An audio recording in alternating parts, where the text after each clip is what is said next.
Hello, everybody. Welcome in, folks. You know what I'm realizing right now? Hold on a second. Let me, everything is different. I'm streaming from a different computer. Hey, folks. How you doing? Welcome, welcome, welcome.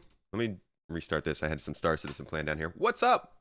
Good to see you all. So, things are a little different today. I realize you probably can't even hear the music. I'm streaming from my other PC today because we're doing a podcast.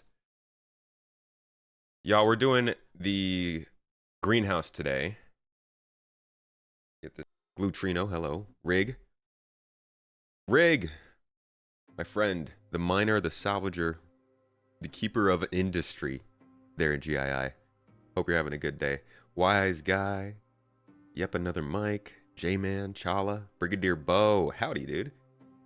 Good to see you, Perk. Baron Earth. Combat Wombat. I always want to say Combat Wombat Among Us for some reason. J-Man and 10. Viablight. How y'all doing? How's your weekend going? Ruin, no problem. Good to see you here. And the last analog. The first digital or the last analog. Take your pick.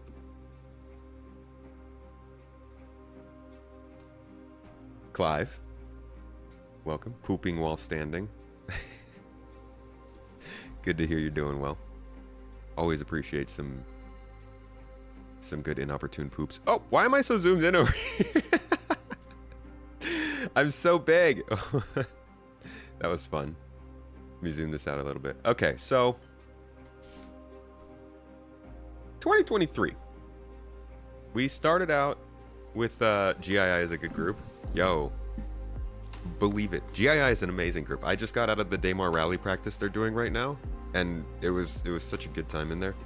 Just chilling, kicking back, talking. We did some Halo last night. We had a really good time. If you guys are looking for a community and you just want a place to chill, you don't have to play Star Citizen even. We have other games that we host in there. Feel free to come join us. And also, obviously, you can get on this podcast. So, the year started out with Star Citizen all over the place. PES caused problems. 3.18 was taking forever to launch, but when it did come in, we got Daymar Rally Crash Site. This was the second of their derelict settlements. We got rivers, because they started that testing river, and then they expanded them across the system. Rivers still don't really provide much content, though. They're starting to build settlements on these rivers. Oh my god. Excuse me, I burped.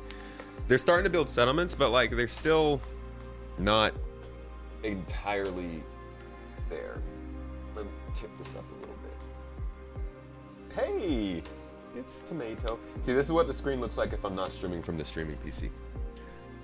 I also need a little bit more light. All right, so the rivers are like a thing. I don't know how you feel about the rivers. They're cool content, but they didn't really change too much. Same with the sand caves. Same with the racetrack. That's locations. But we also started out with the cargo system refactor, which in my opinion changed the game for everybody. We got some more Korea activity going on, which kind of acts as its own jump town almost. We got new missions in Orison. Racing became a thing finally, like it became its own profession. I don't know if you guys remember, but in 2022, racing wasn't a profession. We got all of the leaderboards and stuff this year, and it's like gone so much further than I think what people were expecting from racing. Racing was always in the game. They always wanted to do scramble races, but they just... Oh my. They didn't work. These scramble races didn't really work, so they scrapped it for the most part, and racing kind of lived in the background as major events like the Daymar Rally. But this year, they really stepped things up with these races, so that was good. Salvage came in with the Drake Vulture, of course. Scorpius Centaurus rubbed people the wrong way, but they're trying at it. They're trying. We got the Gen 12 renderer and persistent entity streaming, which are both two really big additions. So a lot of technology came in 3.18, which was nice. And then 3.19 was kind of a half patch, but we did get the new player experience. So that helped a lot of people get into the game in more ways. Beginners really they're kind of throwing you out in the middle of a highway and telling you to get to the side without knowing what to do in this game. And the new player experience, I guess it's like at least telling you which direction to run. We're getting there. Tractor beams also were able to disconnect components. This is like something we dreamed about in 2017. That was a big addition, but it's kind of hampered by the fact that most ships don't actually have the components able to be pulled out. So good, but you know, not the best. Got a couple ships with the Fury and the LX, or the Lynx. Nothing too crazy. Port Olisar was replaced. That's actually a really big moment of this year that I keep forgetting. Port Olisar finally was taken out of the game. Huge bummer, but the game must move on. Arena Commander got a massive update with the racing, of course, but also with FPS and ship combat. Also got experimental modes. We started trying master modes, tank battles. This stuff, good addition, but also falls a little bit short in terms of performance still, which is just a bummer. Like, we were really hoping that this Arena Commander update might make it a more playable game, and it did make it better, but it's still hampered by the same problems as the rest of Star Citizen. Desync and reloads not actually reloading and guns not actually shooting. All stuff that maybe will be fixed by these FPS updates, but might have to wait till silver meshing. Vehicles coming in. We got the Hull C because of the physical cargo update. We got salvage contracts, and we got the Anvil Lightning. Bit of a controversy, if I do say so myself, but we live for controversies. More Crusader platforms for more missions on Crusader in 321. New missions, retrieve consignment missions are actually pretty fun. Vehicle tractor beams and just tractor beam update in general was a good addition, I think. Ship trespass is actually a big deal feature, but it's very background. And then the data heist mission. So this was technically our number 3 update of the year, since 319 was 318.3, I think. We also saw the Spirit, Beloved Ship, Storm, SRV, Cutter Scout, for not much reason, and the Siulen, the first alien ship in a while, and the first vertical takeoff ship. In 322, just this month, we got Hare, finally, Derelict Settlements, which is nice, new version of Salvage, inventory boxes, which are amazing. I actually really love the inventory boxes, and a couple Arena Commander maps. Nothing too crazy for 322, but I think it's a significant patch, and it does a good job of setting up the year just to be smooth. Like, 322 is our last normal patch. As far as Star Citizen is concerned, I believe the gulf between 322 and 323 is going to be, we're about to take a big step in another direction with this development. I don't think we're going to see any more boring patches now. It only took, the first 22 to get to this point, but I'm glad we're there. So that's what leaves us at the end of this year with, unfortunately, the replication layer update being the big missing elephant in the room, whatever you want to call it. Maybe it's the elephant is missing, or the elephant's in the room. I don't know. but this seems to be the elephant of the year. Over the course of the 3.21 patch cycle, the replication layer will be moving off of the game servers and set up on its own standalone service. This kind of happened, but not enough for this to actually launch. So this is our kind of disappointment of the end of the year, but for some people this isn't a big deal. For some this feels like a big missed opportunity for them to take a big step forward at the end of the year, and for others, the replication layer separation is nice extra that hopefully comes with server meshing at some point. So that's my summary, and that's how I want to set up the stage for y'all. Going into our little discussionary segment here, we've already got a couple of folks. I need to figure out who was in here first. We've already got a couple folks we're going to talk to. Don't know if they're doing camera or not, but we will bring them onto the normal screen. Let me go ahead and actually start recording. So this is a real podcast. Where's my live chat here? We need to get a greenhouse layout that has a chat on it. That would be good. All right, let me see. So, my friends, welcome to the Greenhouse Podcast. This is the last episode of the year. Or technically, this is probably the first episode of 2024 is when we'll get this out. But today, in our call-in podcast, this takes place on our Discord server every month. Anybody is free to come in, share your thoughts on whatever the topic of the month is, or just, get up on a soapbox and say what you want.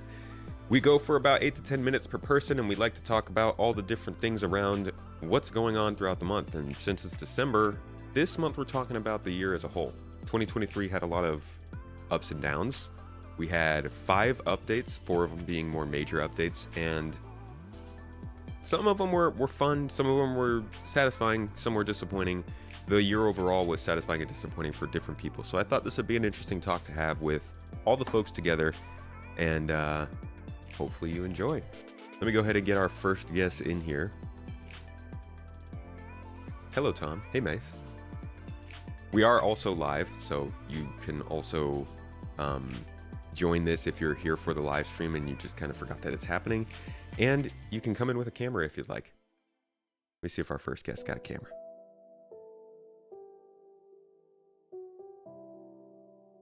All right, the Spider, also known as the Bishop. You're up, man. Come on in. Might be muted. My bad. Glut was There you first. go. Glut was first. Okay. Well, then I'm going to kick you out. Get out of here. Glutrino is the man of the hour then. Come on up, buddy. And I wonder if there's anything I can do here. Hey, how's it going? Pretty good. Can you hear me? Yeah, I can hear you. Are you going camera or no camera today? No, because I'm in the bedroom and I'm visiting family in Finland, so I don't want you to see the white ball behind my head. No problem.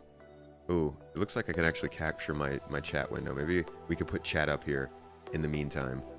So, all right, cool. While I'm doing that, let's get started. Star Citizen 2023. Actually, I guess let me start with this. How long have you been following Star Citizen? My son told me about it in 2020. And I think I actually, he gave me, I bought a starter package. Okay. He kind of forced me to buy it so he could get some, I think he wanted to get the Dragonfly. I think there was some offer at the time, so he can get a free Dragonfly by having referral. Somebody join. Yeah, the referral. And then I just kept the package. I didn't even think about the game until maybe it was like August when he ended 2021. Mm-hmm. And then I just started trying to understand what the game was all about. So I went on YouTube, and the first person I found was Crouch. So I started following Crouch after That's dark, cool. and then so I followed him, and he just started streaming, I guess, a couple of months before. So it was perfect. It was nice to follow him. But then my son told me about you. He says, "Dad, there's this guy that looks kind of like me. You should go check him out." And that, so that's how so I've been following basically pretty much everybody. Board Gamer, you, Astropub, quite a few streamers, all of 2022 until I finally built a computer and started playing. I guess it was around May this year I started playing. May, about that time. So you were following for a little while before actually playing. What did you think of it when you first got involved?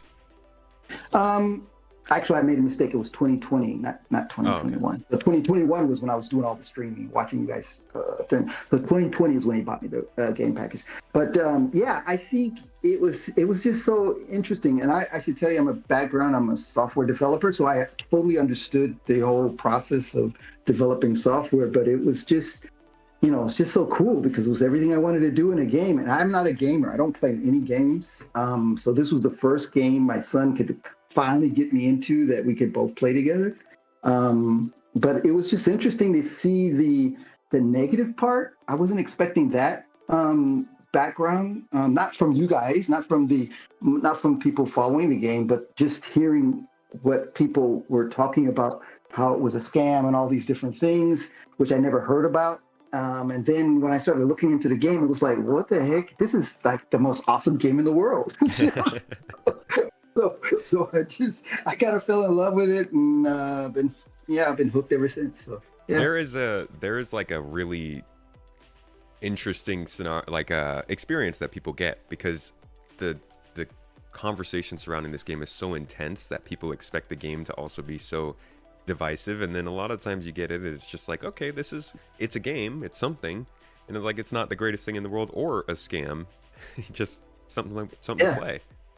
Yeah, exactly. And when I say the greatest game, I mean, I see the potential, of course. I get that. Going back to the reality of 2023, for me, I was just so happy to start playing, just to be able to get in there and get the bugs and getting eaten by elevators and stuff like that. But then it got old when I started really trying to do stuff. And that was 318, and it was kind of ugly.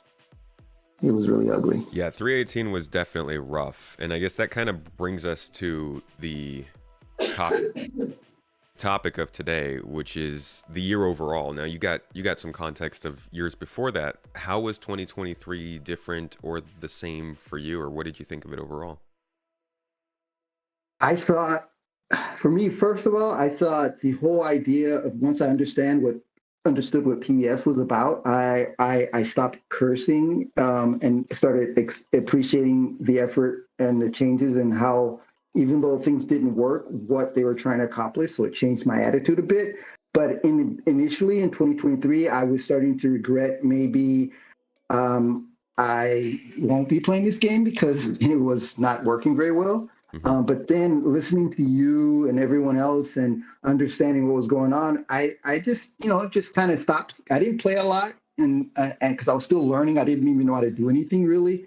I started box missions, and things were pretty stable for that simple gameplay. And then over time, I just kept listening to what everyone was saying and following the advice of everyone, of making sure that I kept the patience. I didn't try to do too many things that weren't working, and then I just kind of worked through it. And compared to what I noticed the year before, I actually felt a little disappointed because it seemed like everybody was doing a lot during the 3.17 patch, and then I didn't seem to be able to do anything like that until maybe 3.20, late 3.19, somewhere around that time, like August or somewhere in that time frame.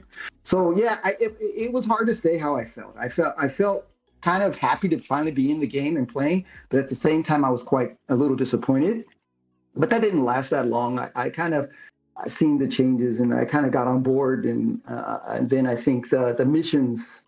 Getting into the missions of salvage is what probably saved me, because once I started doing salvage, which I'm kind of a quiet guy, I like playing by myself, only because I sucked at everything and flying and stuff. So I started doing the salvage, and then I found this rhythm, and next thing you know, I'm doing salvage and starting to get into games, started joining the garden and talking and chatting, and it just kind of got better and better as the year progressed. Yeah, the cool thing about salvage, as basic or as not satisfying as people talk about it being, I think it's got to be the first realistic moment in this game when we've been able to do missions, like actual official missions that weren't combat focused. Because you could go and kind of search for stuff, and you could carry boxes, but it's not applied enough, I think, to provide people with the gameplay they're looking for. And like you're saying, salvage is just it's nice to be able to do something. Yeah, and I try to do. And like I followed your advice. I tried to do a little bit of everything. I did the delivery box missions. I did the missions where you kind of try to help. I guess it's like a detective mission. I don't know what the mission you'll call where you try to help the lost husband of this one lady. Yeah, I did all that stuff, and yeah, it worked for me. But you're right. I think learning the game is probably the hardest part. It's just a steep learning curve. That's all. Yep. So overall, now that the game is finished, I mean, you said that like the summertime, 318 time, it was rough. You kind of were feeling like not playing as much, and obviously things got better throughout the year. And then CitizenCon happened just recently with a lot more news and IAE and everything. How are you feeling now that the year's coming to a close, going into 24? In all honesty, I kind of hate the game again because when IAE came, I spent way too much money on ships, and I don't want to think about it anymore. And well, yeah, I bought all these ships. I mean, I love the game, but I got the ship bug, and I bought the Rasta and got into mining and stuff like that. But yeah, I overall, I think it turned out really good, and at least I think based on what I've seen previously, this is, even though it was a rough start, I think the way things panned out and how they started seeming, at least to me, like compared to before, they didn't talk and they weren't so transparent. They seemed to be more transparent, and their communications got a little better. So when things started going wrong towards the end of the year, at least they were talking and telling. And then when IAE came and they started showing all this stuff, then I think I felt the confidence came back and I was happy. And like I said, I celebrated by spending a lot of money and buying ships. And so I think the year was good. I think what you just said there is super important, and something people miss a lot when they talk about, oh yeah, this game made a lot of money because they introduced new ships. A lot of time it's not because of that. It's because the game got better. You just went and bought new ships because you felt good about the game, right? Not because you just joined. Yeah, exactly. And that's why I think the funding has increased so much since 2020, because 2020 is when we got our first persistence finally. You could have a ship after more than one patch. Inventory is coming in, and like the game is starting to actually take shape. It feels like people have done more of what you're talking about, and that is just enjoying the general game mechanics that are finally there.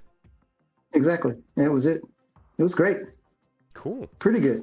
Well, that's good to hear. I'm glad that you're feeling good going into the next game. I'm, in terms of their communication, they can always improve, but I am glad to see that they are keeping us up to date on the difficulties, and I hope they continue to do that into the new year. Yeah. I think listening to you guys in the streaming community and going back into the history of some of your old streams, because I did that a lot, just to try to understand where you guys came from and seeing the opinions back then. I still think they can do a lot better. And as a software engineer for almost 30 some odd years, I can see some huge mistakes they made as a company regarding communication and other things. But I'm not here to criticize. I just think that everybody makes mistakes. But yeah, you're right. I think the community had just reason and cause for some of their, to be upset for some of the things. But in general, I think they're getting a little better. Yeah.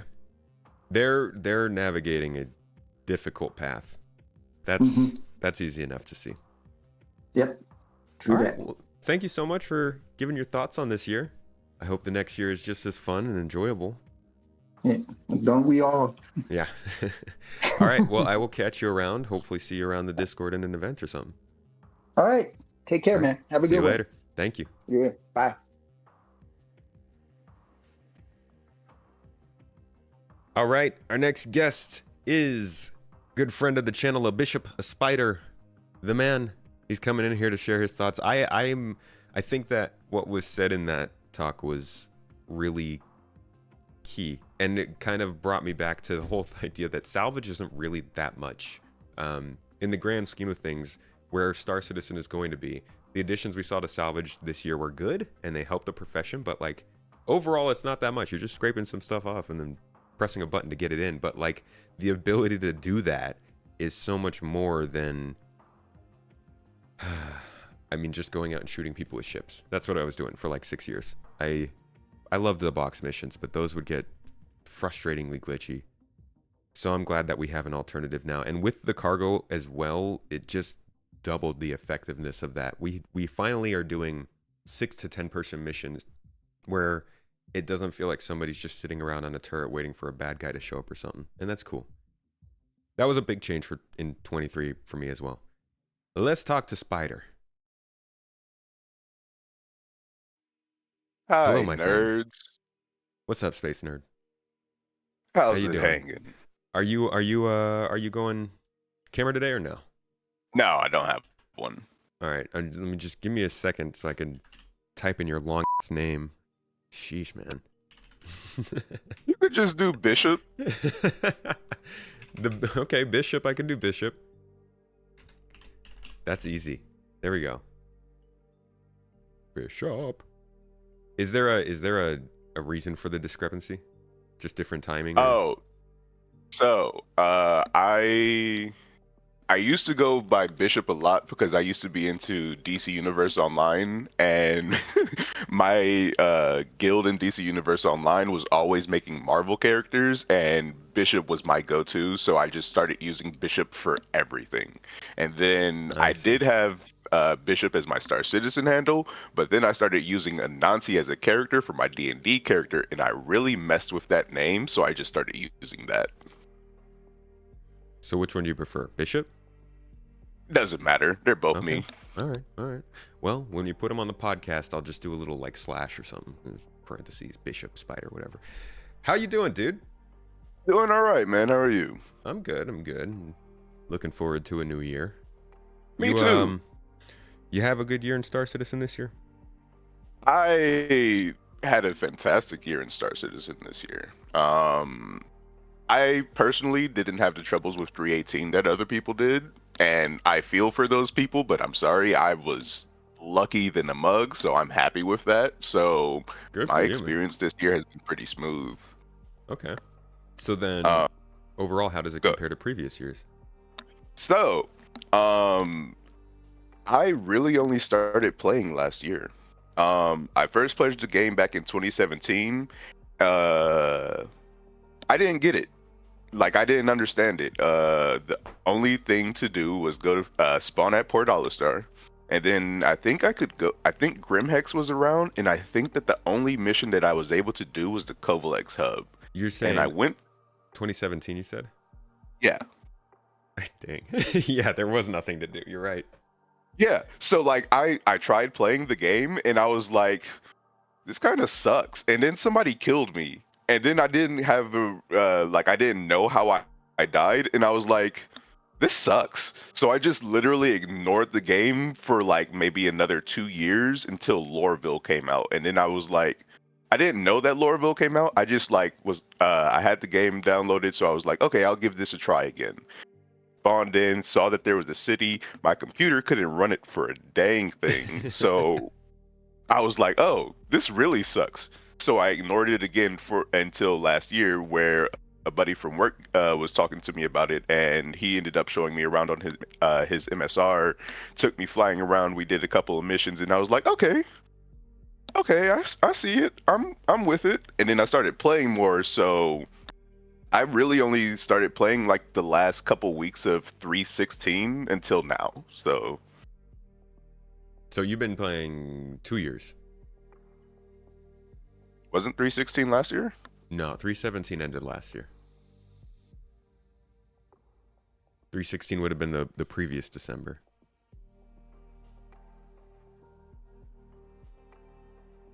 When 3.16 ended. 3.16 ended in...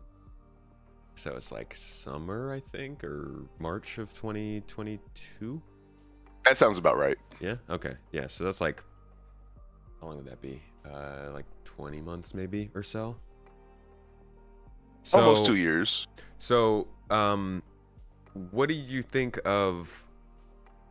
Because if you came in around that time, and that was when you kind of started to realize, okay, it's an actual game, probably took it a little more seriously and looked into the troubles they were having, and likely came across server meshing, that they were talking about it at some point? I thought server meshing was cool. I'm not a programmer, so I don't really know if any other game has had server meshing, but if their goal is to get everybody on the North American server on one whole server together at all times, I'm with that. And what I did don't you know think? if it. Go Go ahead. ahead. No, it's you.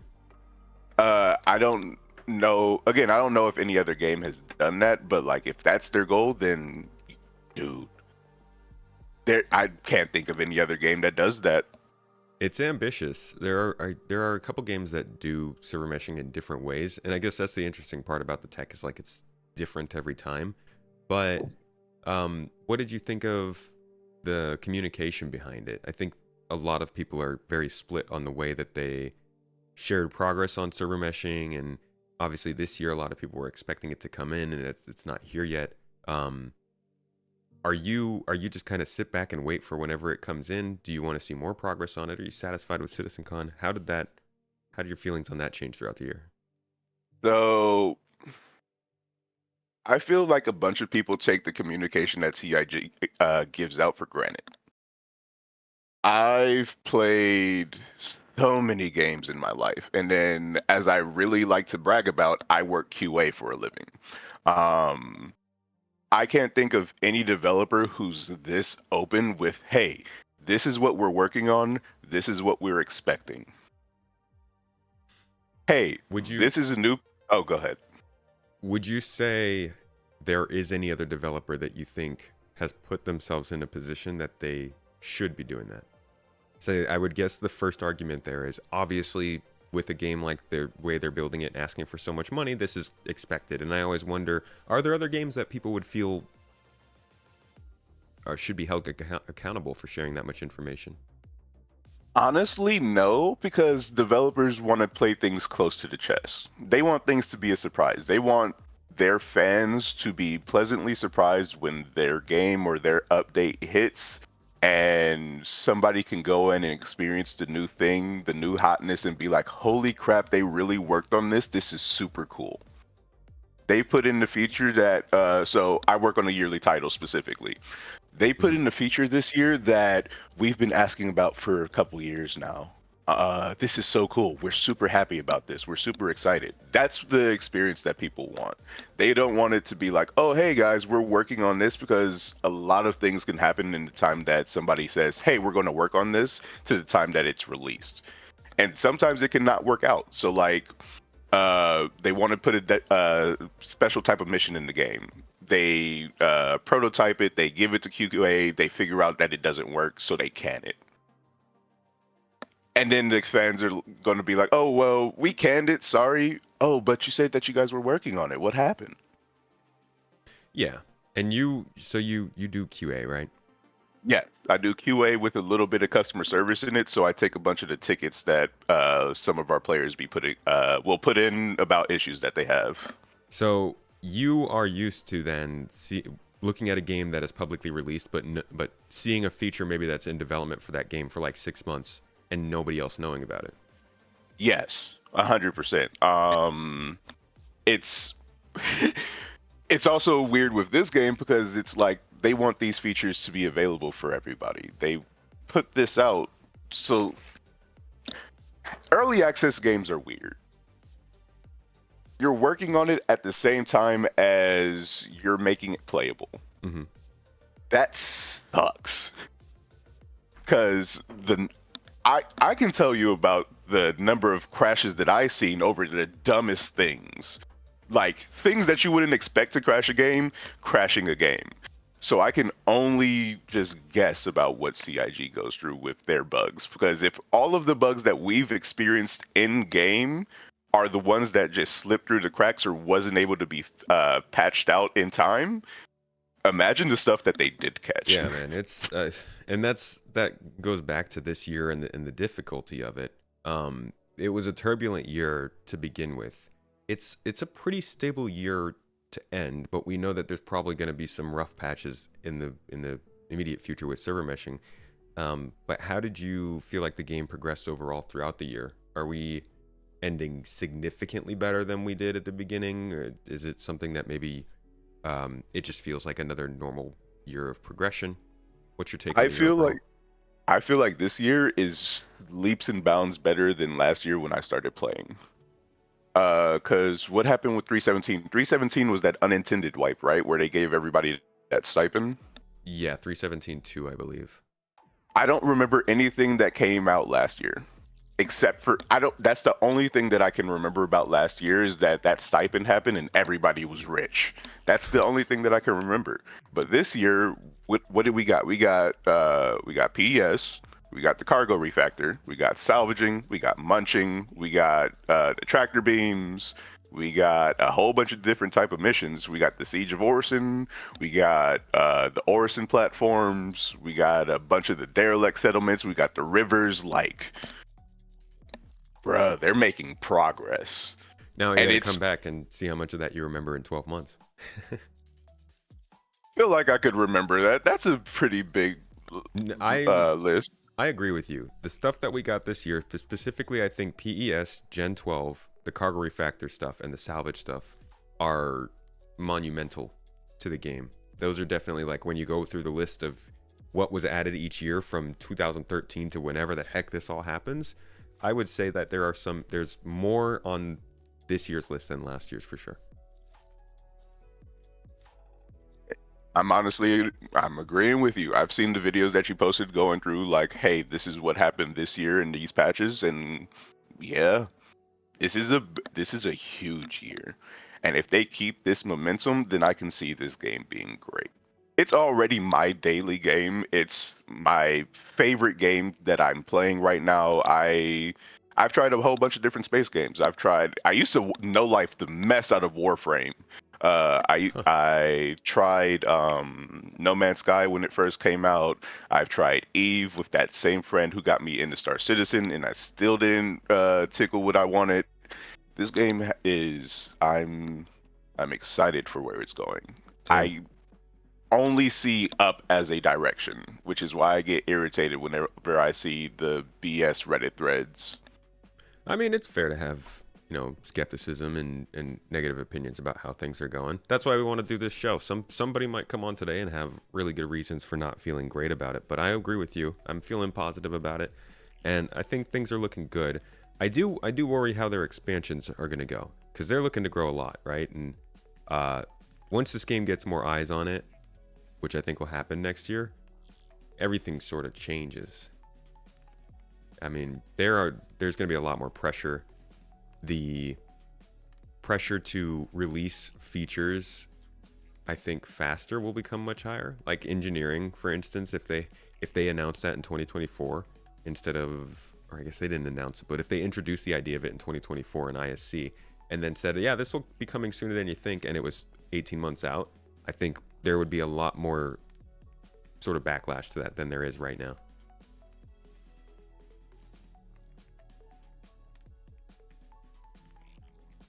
I think I'm in agreement with you on that. Yeah.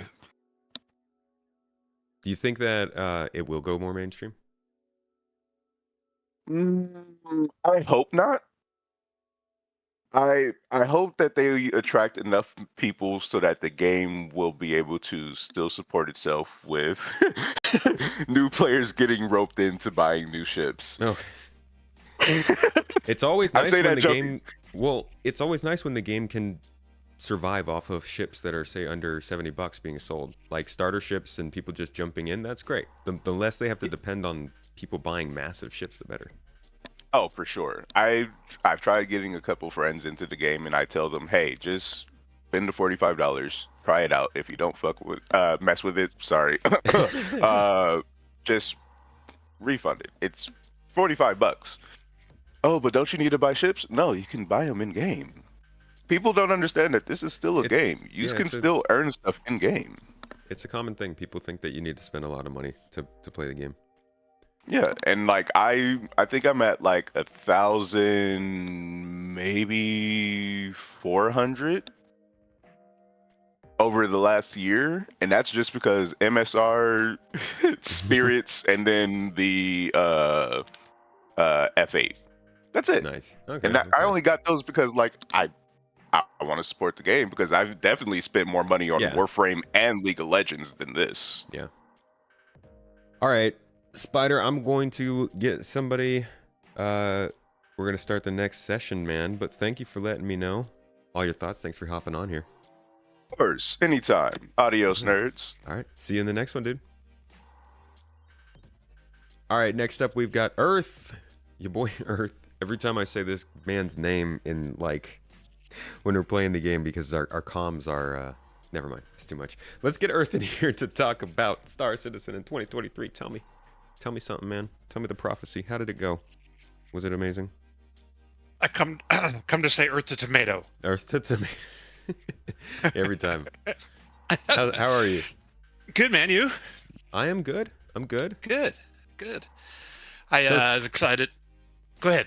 No, please. I just, in kind of response to your question, I was excited to start watching your stream and just talking about this year. I thought, I've got a cool story worth sharing. I think it's probably similar to many, but okay, let's hear it.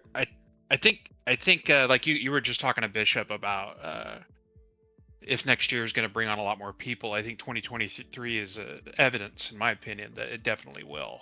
I backed this game a long time ago, but didn't really seriously start playing until the end of 3.17. And even though 3.18 had its flaws, that just like Can you're I stop saying, you there? some things. Yeah. Sorry. So you didn't start seriously playing the game until about end of 22 or beginning 23? Beginning of this year. Okay, cool. Continue. Yeah. Sorry. Yeah, that's all right, man. That's all right. And I've been like I said, a long time backer, but I'd get into the Hanger module when it came out. I'd check out some of the videos, but I didn't really religiously follow and start playing the game till this year. And I think it's a lot, obviously, because of what they're doing with the game, right? I think that's a given. And I hope beyond all hope next year that they keep churning the way that they have been lately and do bring on a ton more people, because that mechanically is going to really make this game, is the citizens, for a lack of a better term, right? Oh yeah. And I find that exciting. And so for me this year, my adventure was really trying to find that community. The reason I really got into this game, my best advice for anyone, I know everyone says this, but when you're playing with others, it's a night and day difference in playing solo. And it's not just because of the ship sizes. It's not just because of some of the mechanics that are built around team play. There's certain social elements of this game that are unique to me. I don't know if you'd agree with that, but I agree. I mean, the interactions are just not even there yet, and it's still true. Right. That's a big reason why I joined GII. In fact, my main group I always play with, they like to have a few cocktails and have a good time late into the night, and it's a good time. Don't get me wrong. But to get with an organized group that really, you guys are doing the Daymar Rally race, I'd be probably doing the practice right now maybe, but doing events and things like that with other people is amazing. And so as they bring out org functions, as they bring out a lot more interactions, even the Bounty Hunting 2.0, I think there's going to be a lot more player-to-player content that's going to make it exciting. And I think that's what 2023 in a nutshell was for me. Yeah, I like that. I agree with you on the community aspect of it. I don't think I've ever played a game that I felt more focused on connecting with others in. I always say that I was never really a big multiplayer game person. Like, I grew up on consoles mostly, so when I would play multiplayer games, it would be like I'm playing Halo or something like that. Like I'm playing a shooter. I didn't really play MMOs so much. So getting into this is not only surprising from the MMO aspect, but it also feels like a step up in even MMOs of being something that focuses on pushing people together. And with base building coming on, I mean, we're looking at your ability to spawn into essentially a house with your friends and then get in your spaceship and fly away. Like, I think Star Wars Galaxies might be the only other option where that was a thing. And the community aspect of this game is going to carry it a long way. I agree with you there. Yeah. It's funny you said that. Go ahead. Go ahead. No, please. Well, I was just going to say, I also think that you make a really good point with people coming back into the game, because the stats right now are that they've passed their funding from 2022 by 1%. And they actually fell short of players added, new accounts, by I think almost 20%. And that seems not great. 22 was a huge year for growth, but then also, like, you just really made a good point that people have already made their accounts and they haven't been playing for 2 years, 5 years, 8 years. And a lot of those people came back this last year because they saw a game that's actually being built and actually looking like something they backed and headed more in a direction of like a cohesive experience. And yeah, I think that maybe we could see that continue next year too. And looking at new account numbers might not tell the whole story. That's a really good point. I think there's a lot of people that were like me, maybe had pledged a decade ago but never touched the game, and still haven't. So yeah. What were you gonna say though? I'm sorry, I cut you off. No, you're fine. While you were talking earlier, I was going to ask if you ever played MMOs, and the ironic thing I would say is I played a lot of MMOs, and more often than not, most of my time spent in the game was by myself, even though it's a massively multiplayer online game, right? And I think a lot of MMOs cater to that kind of play style, right? And I feel like this one they're really trying to do the opposite. And anyway, so while you're talking, I was going to ask if you ever played MMOs, because I would argue that's not even a good comparison. Yeah, I'm not an MMO person. I think the only one I played was like Phantasy Star Online for like a couple of days because my friend was playing it as an RPG, but that was 15 years ago. I don't even know when that was. I've never experienced an MMO. I played Elite Dangerous, but that also, like you said, it feels like a single player game, really. Yeah. Well, so, other than that, go ahead. Well, in terms of the way that the gameplay changed, because you're talking more about like people coming back in community and stuff, you obviously played for a certain reason. How do you feel like the actual mechanics in game changed over the year? Ooh, well, I'm not going to be the best litmus test. I think it'd be a lot more salty, like some others are, if I was deeply ingrained over time. Okay. Well, the crumbs of saltiness, I'd be happy to hear. Well, I remember like little things like they had head shake when you're walking around that looked really nauseating, right? Mm-hmm. And then now I'm hoping they update the HUDs on the ships so you can read the screen a little better, right? There's always little continual improvements, but the most of my experience personally, I can't give you a great answer, was like, I don't know. A lot of people would argue right now is just a test environment anyway, but just testing hangars or watching videos isn't enough for me to talk about how much the game's played. That's fair. But I will admit that even just this last year, the amount of stuff you've already gone through it all, so we don't have to hash it out. But no, what's a highlight for you? I think that the biggest thing for me was cargo, honestly. I think that you've not even the personal storage containers, though I've been playing with those, they've been great, but just the fact that they've added cargo in a way that incentivizes you to do more than just, I guess you said earlier, go out and just shoot ships, right? Yeah. Now you have maybe an incentive to take an extra minute and scan it. And, the other night I'm parked at a ship in my F8 while I get a hold of my buddy who's playing. He joins my server and brings his C2 in because I happened to scan 100 gasping weevil eggs, but I had no way of taking them. You know what I mean? Like, that has introduced so much gameplay for the main group of friends I play with around cargo and the selling of it, the acquiring of it, and everything else. Yeah, cargo, that would be my highlight. I'm with you there. The cargo change has changed bounty hunting. It's changed mercenary missions. It's changed even salvage. Like, everything changed with that. That was a really good. Really, really good move, and I can't wait to see them bring in the freight elevators. You and me both.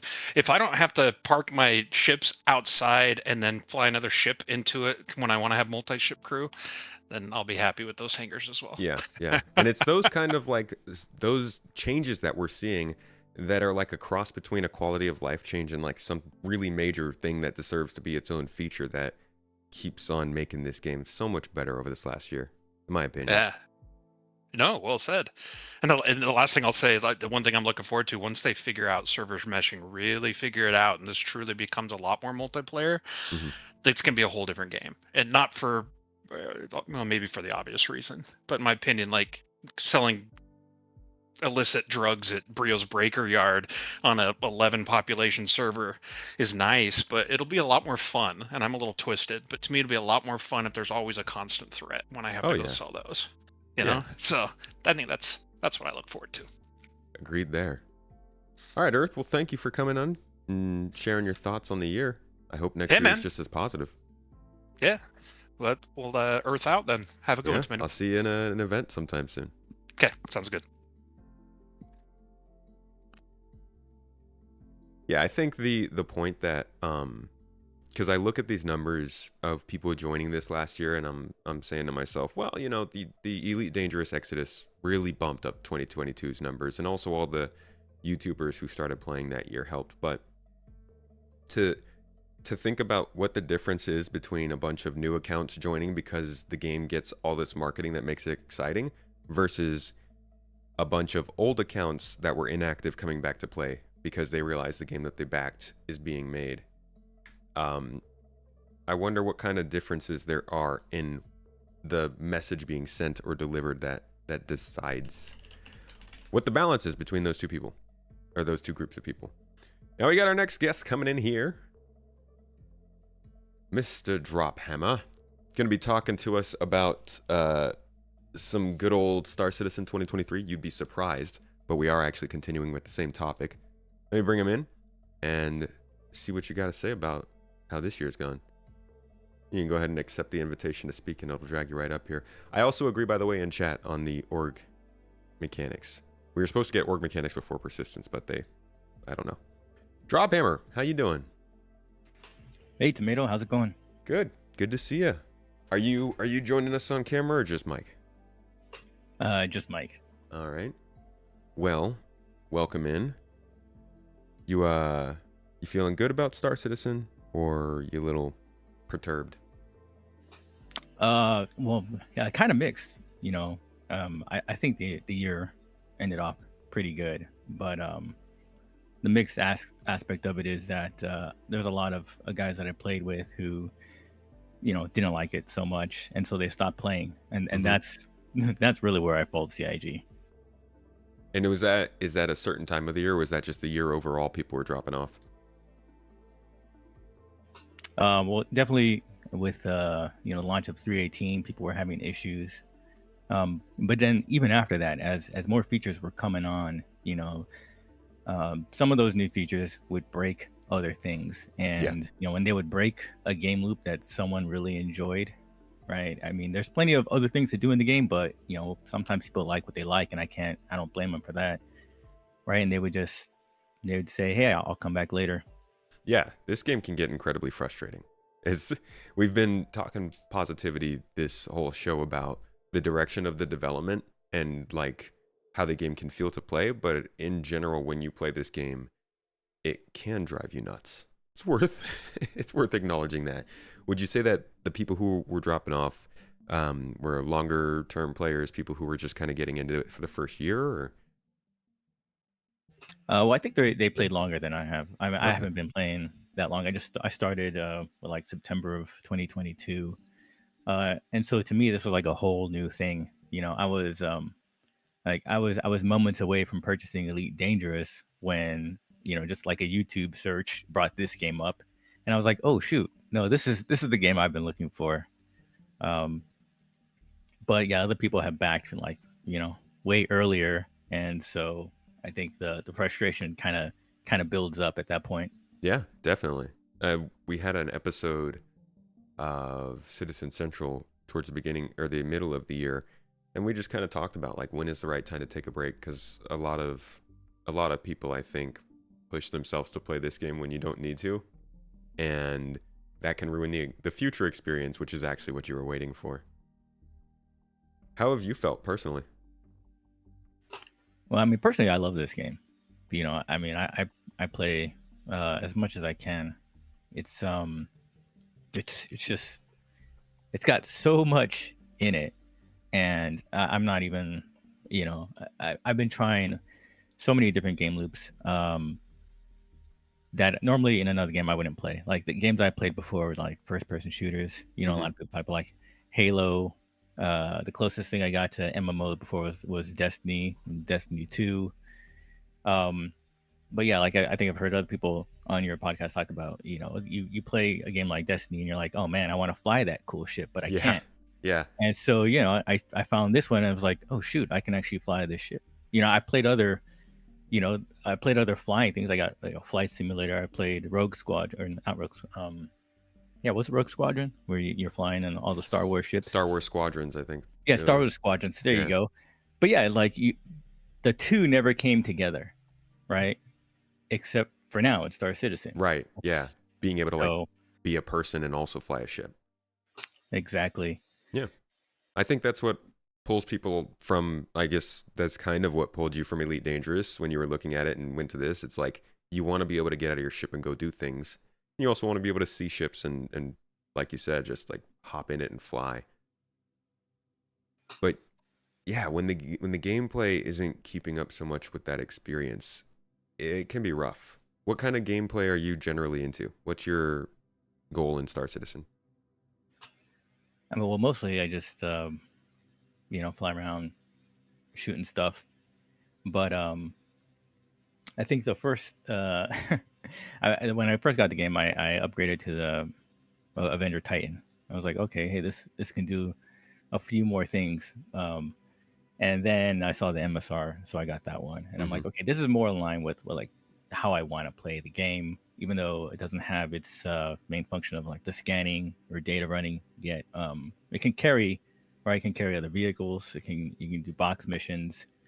You can get a crew of people in there, which is, I like playing the game with other people. So, so you're like a general purpose kind of player.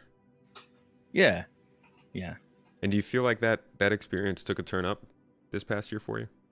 Oh, I definitely have.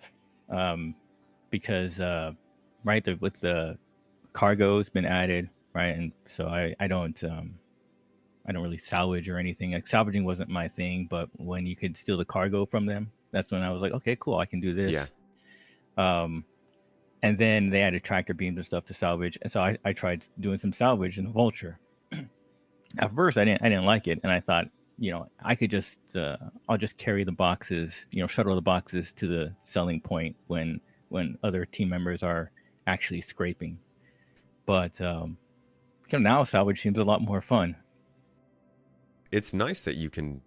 I mean, that's been my favorite part about salvage. Is like I don't care really to hull scrape, but being able to like float out of the ship, grab a box, and float back to the ship with this stuff, and see my friends hull scraping, and realize it's all happening in real time in that one environment is really cool. Yeah, and there's so many different ways that people could interact. Like I've been doing ERTs with the Inferno. Now that it's back and stronger. But I'll shoot down the ERT and I'm in an Inferno, so I can't carry anything, and I just try to like give away the cargo and the drugs to other people that are in global. Most people think I'm setting them up for a trap. Yeah, but you're also kind of an explorer. Yeah, like you could go sell that data later and make some money off of that too. That's one of the things I'm looking forward to with the new Moby Glass, right? Is being able to mark locations, so that way I can just kill an ERT or whatever, and then mark that location for someone else. Like if I'm exploring and I come across a really cool, rock that someone can mine. I don't really do mining or mole mining, but I know other people do. And if I find one, I could probably save them some time. Be like, hey, there's one right here. Yeah, people don't realize that in itself is exploration gameplay, and we're really close to it. All right, Drophammer. Thank you so much for sharing your thoughts on the year. Any last things that you are excited for next year? Yeah, well, I think I just said that, the Moby Glass update. I don't know how long that will take, and so I'm not really, holding my breath for it. Yeah, I wouldn't. I don't know what they're going to do with that. I think mostly what I'm looking forward to is more people joining the game or people coming back. And I really, I hope CIG's kind of learned with, how they drop updates, with you got the PU, the PTU, the EPTU, what's the other one? I forget. The preview channel. So hopefully they do more of the heavy testing in those areas before they drop to the live channel, and so people don't get so frustrated and leave. I'd like to see more people coming back. Yeah, that'd be good. More stability really, I think, will help there. Hopefully server meshing. Yeah, definitely. All right, man. Thanks for stepping in and sharing your thoughts. Glad you've, may have lost a couple of folks to the glitches this year, but I do hope that they come back to the gameplay we're getting, because next year is looking much better. Yeah, I hope so too. Thanks for having me on. Yeah, thanks for joining. I'll see you around.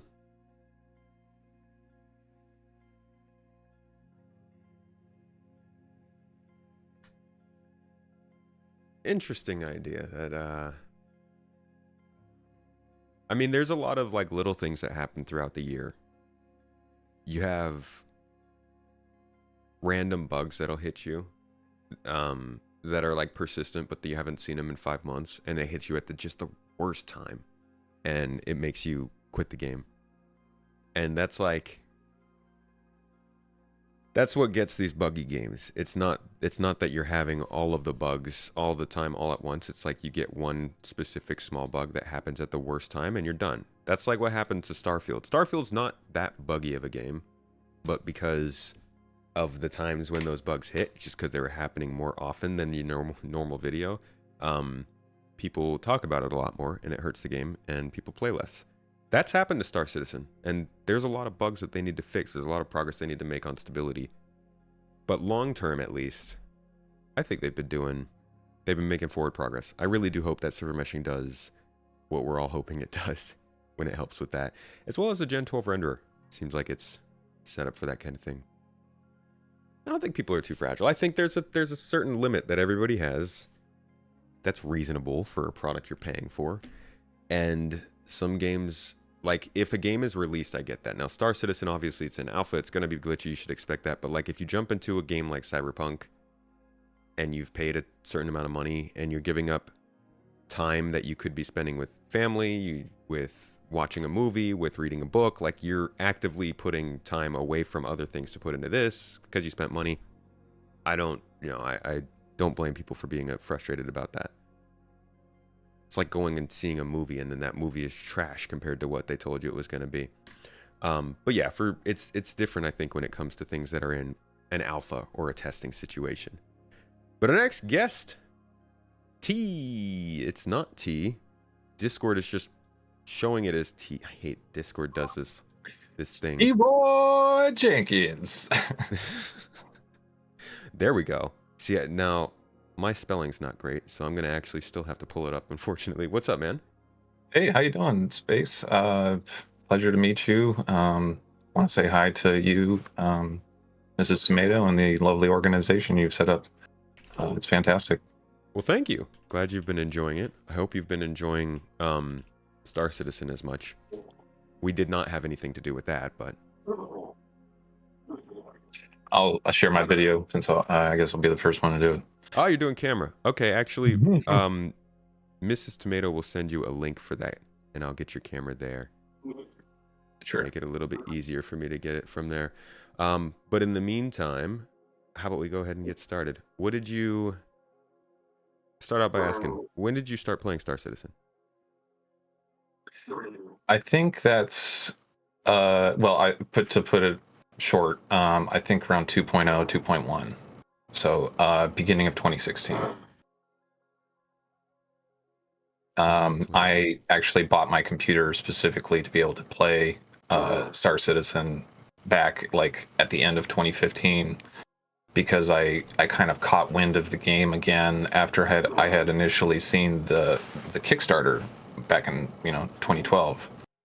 And interestingly, my story is just kind of one of eternal optimism just because of the, I guess, context in which I've been gaming over the period of time between finding out about Star Citizen and having kind of like a mind's eye vision for what the game is. Mm-hmm. And then also seeing at the same time, that's when they kind of started releasing concept footage for Destiny. And so I know it's kind of not the same game, but they were both, sci-fi space games, and so that kind of piqued my interest. But nonetheless, I got to watch the progressive failure of what Destiny ultimately ended up being because it didn't actually keep progressing into like some sort of ultimately refined game or experience. it was like a piecemeal type thing, and I felt very misled by the beta, and I guess kind of more of like an industry-wide epidemic is relabeling demos as betas with the thought that maybe a beta has a chance of still changing. Right. And, you know, Star Citizen has kind of shown me over time that they do make incremental and substantively progressive changes that are in the direction of what I expect to be like the pinnacle experience of an MMO. Mm-hmm. Are you familiar with Bartle's taxonomy? I'm not. No. It's a guy named Richard Bartle apparently took, you know, some grant money from the state for his college sabbatical, and he went and studied gamers, and he was trying to figure out why were people playing this huge MMO at the time, WoW, and he kind of found out that everyone falls in a different spectrum for why they're actually playing that MMO specifically, but he was able to break it down into 2 quadrants. If you were to like do a Google search or something, it'll pop up immediately, and you can kind of have an infographic idea of how it breaks down into quadrants, where you have killers on one end of a spectrum and then socializers on the other end. Killers being, you know, the concept that you enjoy playing against people that you know you can beat, and they're holding a controller and they're frustrated on the other end, like on the receiving end of what you're doing. Mm-hmm. Socializers, on the other hand, they're more about like experiencing the game through their interaction with one another, and even sometimes just outside of the game, like we're doing right now. We're talking about the game, but we're not in the game. Then there's like on a different axis, essentially, achievers, people who want to like maximize everything. Like if there's a progression meter in the game, they want to see it get to a 100%. That's why they're in the game. They want to keep seeing that bar go up. And then on the other end of that spectrum, you have explorers, people who want to kind of push the boundaries of like what the game developers have provided for a game space. And to me, Star Citizen kind of nails every single one of those to like a level 10. And me personally, I mean, I was trying to develop like a new game reviewing system that was based on Bartle's taxonomy, where you kind of review a game 4 times, essentially 1 for each of those major quadrants, because then it'll speak more to, you know, the individual reasons why you're actually wanting to play that game or interact with it. But again, to that point, sorry for making it a long diatribe. No, it's fine. It's an interesting concept. Yeah, but just to that point, I feel like Star Citizen gave me the hope to be able to kind of just fulfill an emergent fantasy in sci-fi, where the moment that I was kind of getting into the game, interacting with the hangar module back in like the 2.0 days, and then whatever explorable spaces came on, it was the Prowler and whatever that pitch was at the time, and the Gravlevs on the bottom of it. And so I believe the social community manager at the time was Ben Lesnick. And I reached out to him and I said, I don't really see it specifically mentioned here, but based upon how you're like selling the lore of this thing, can it sneak up on capital ships and like stick to them?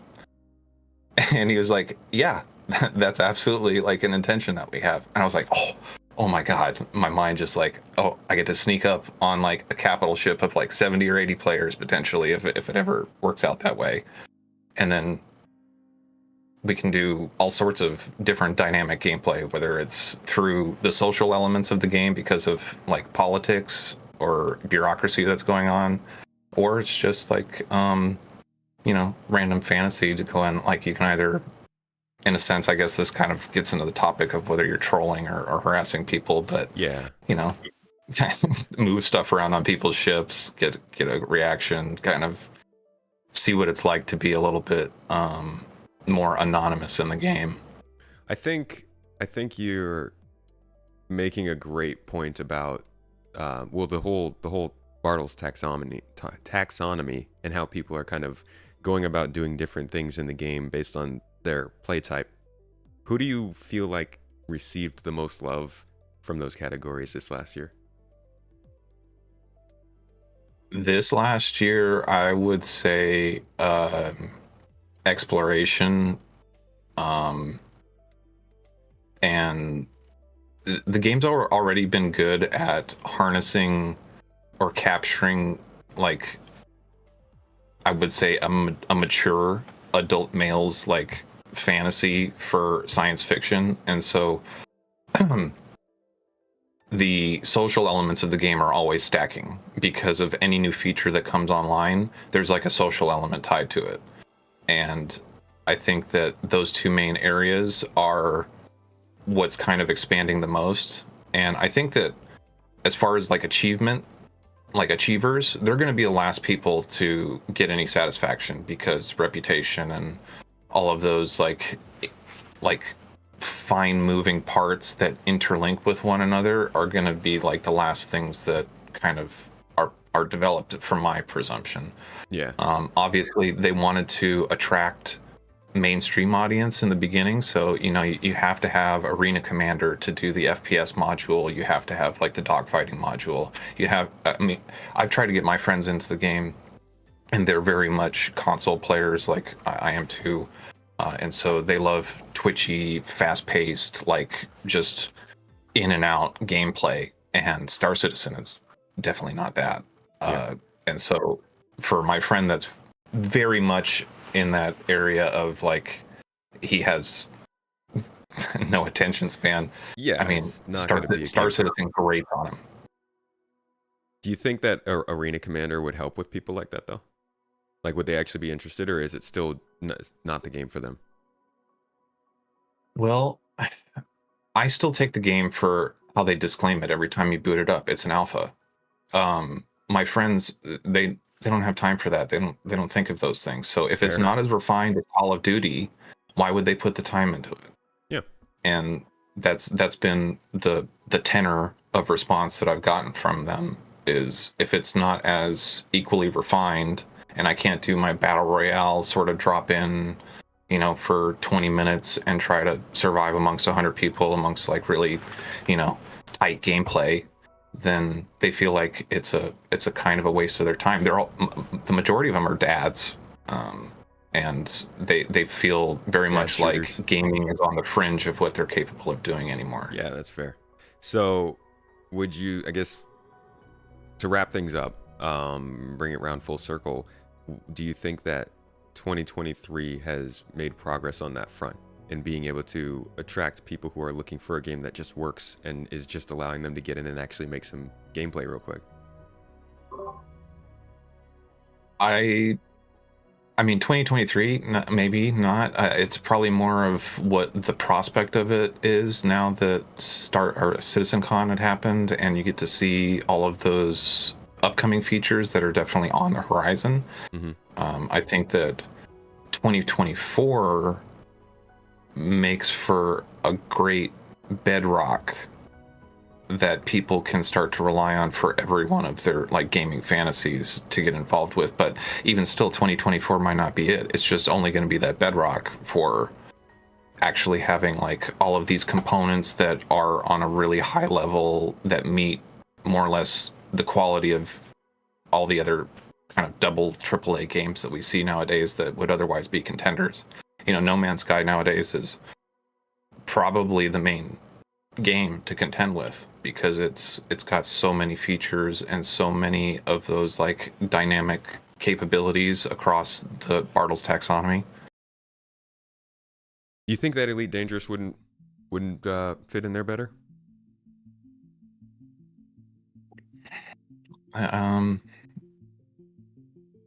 It's kind of hard to say, at least for me and, who I interact with as my friends. I do know one of my friends is like hardcore into Elite Dangerous. Mm-hmm. He's always been looking at Star Citizen from that lens, and I'm always pitching him on it. And he's always like, yeah, I can see it. It looks like it's going to be there, but it's kind of hard to nail it down for any one individual as to what's going to be the tipping point that's going to draw them most into Star Citizen. For me, it was the initial pitch, because I knew that there was something there that said that they wanted to push the boundaries of what game development kind of looked like and what sort of features could be made because of the R&D work they were going to do. Mm-hmm. And that's antithetical to any of the industry standards that we see, like, Bungie in particular. Like, I was seeing, like, the beta that they produced was like a vertical slice of the game, and again, it was just really shallow overall. And because there was nothing emergent about what you can do, you have to follow what the developers were able to cater as content, and you can consume that content in minutes, and it takes them weeks and months, if not years, to develop, and we do it in minutes. Whereas as Star Citizen presents to us, everything is going to be created on our own, and then the devs only created a sandbox for us to play around in, and we get to make up all of the lore going forward for how the game actually how it actually looks, transitions over time. Yeah. All right, man. Well, thank you for joining me for this. Give it some thoughts. Appreciate you coming on here, especially with the first camera of the day. Thanks. Well, thank you so much, Tomato. Again, you have an awesome organization and wonderful platform. I think you do fantastic content. I appreciate you being part of it, man. Thank you so much for Awesome. coming, and You have a great day. hope to see you in some events. Catch you around. Alrighty. So that was a good take. I'm gonna look more into that Bartle's taxonomy too. Thank you for the suggestion there. That's an interesting axis, and I wonder how much people would lose it if I made a video and was like, okay, everybody is one of these 4 people. People would be like, no. But I understand, it's like there's axes you can slide between each one. That's a cool little, what do you call it? Infographic concept idea. Thank you so much for coming on, though, T-Roy. We've got, let me check out. We've got guests today, my friends. We've done Greenhouse before. Never this many people, though. Having good times, folks. The favorite cult is here. Mr. Kimber. Come on up and join me, my friend, a regular here on the stream. Let's hear what you have to say. How much did Star Citizen scam you in 2023? And are you doing a camera? No, I'm not doing a camera today. All but right. First off, hey, Tomato, finally glad to have a chance to just sit here and chit chat instead of being in game. It's kind of nice. But no, I don't feel scammed. And to clear it up, I'm new. I'm the noobest that you probably had on. I started back in the game last year when Frontier announced they were no longer going to be supporting Elite Dangerous, because that was the game that I've been really big into for a long time. And I was like, you know what? I've been watching the Star Citizen, and I think it's about time. And I actually built a PC earlier this year just for this game. And so now here I am, super noob. And what questions do you have? Well, I remember the exodus of Elite Dangerous, and I want to get to your thoughts on this year with Star Citizen, but first I would be interested in a little of a context on how that happened. So the first I heard this always makes me laugh. The first thing I heard about Elite Dangerous Odyssey was that somebody came into my stream and said it was going to kill Star Citizen, which is ironic because I think it kind of killed Elite Dangerous. But from there, the idea was set that Elite Dangerous was going to kind of start to eat Star Citizen's cake. They wanted to get in on that market with the on ground landing. Was that something that you were initially excited for with Elite Dangerous? Were you, when you heard that, did you know about Star Citizen? Did you think that oh, we don't want to be like Star Citizen? I always wonder what the general excitement level of the community was surrounding that? Yeah, absolutely. So I'm one of those general space gamers. I'm personally just fascinated with space. Like when I'm watching YouTube, it's space stuff, you know. And so I cut my teeth early in space games. I actually was I had a PC when I was a kid and played the Wing Commander series. So very familiar with, you know, Chris Roberts and all that. Okay. And I was desperate because in the 90s we really had a drought of quality sci-fi space games, and I mean the hardware wasn't there to really do it other than in PC, and I was pretty much dedicated console. Okay. And you know, in the early 2000s you started hearing resurgence of space games, and of course I started hearing about Elite Dangerous, and I'm like, that's it, yeah, I'm so excited. And yeah, no, it definitely tickled my fancy when it first come out. You know, for the time, the graphics were great. The flight model was fairly well polished, and I very much enjoyed a lot of the aspects of the game. But one thing that always bugged me was I was always just in my seat. You know, Yeah. I loved all the mechanics, like I loved the mining and all that stuff, but it was just so non-immersive. And the other thing that Elite, I think, really dropped the ball on was the community. It was very difficult to meet players and very difficult to get in a wing with other players early on, and all that. It didn't have that kind of fluid community, and it bothered me. But I didn't mind because I loved exploring in that game. Like you've said on a lot of your streams, it's a great game for exploring, which it is. I mean, so many places to go. Yeah.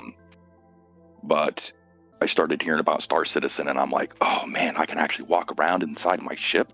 Like, Yeah. oh, that's amazing. And of course, at the same time, No Man's was announced, and I'm like, oh man, another one I can walk around. I'm like, this is crazy. Like, it almost felt like a dam broke with space games at all at the same time. And I was like, this is gonna be nuts. And I started playing No Man's, and it was so broken when it released. And I was one of those people that was like, Hello Games, what are you doing? And I just stopped playing. That was rough. That was a rough launch. It was so broke. And but I think the thing that bothered me from No Man's Sky compared to Elite is, Star Citizen is Star Citizen's like, yo, we're an alpha. We're broken. We're gonna be broken.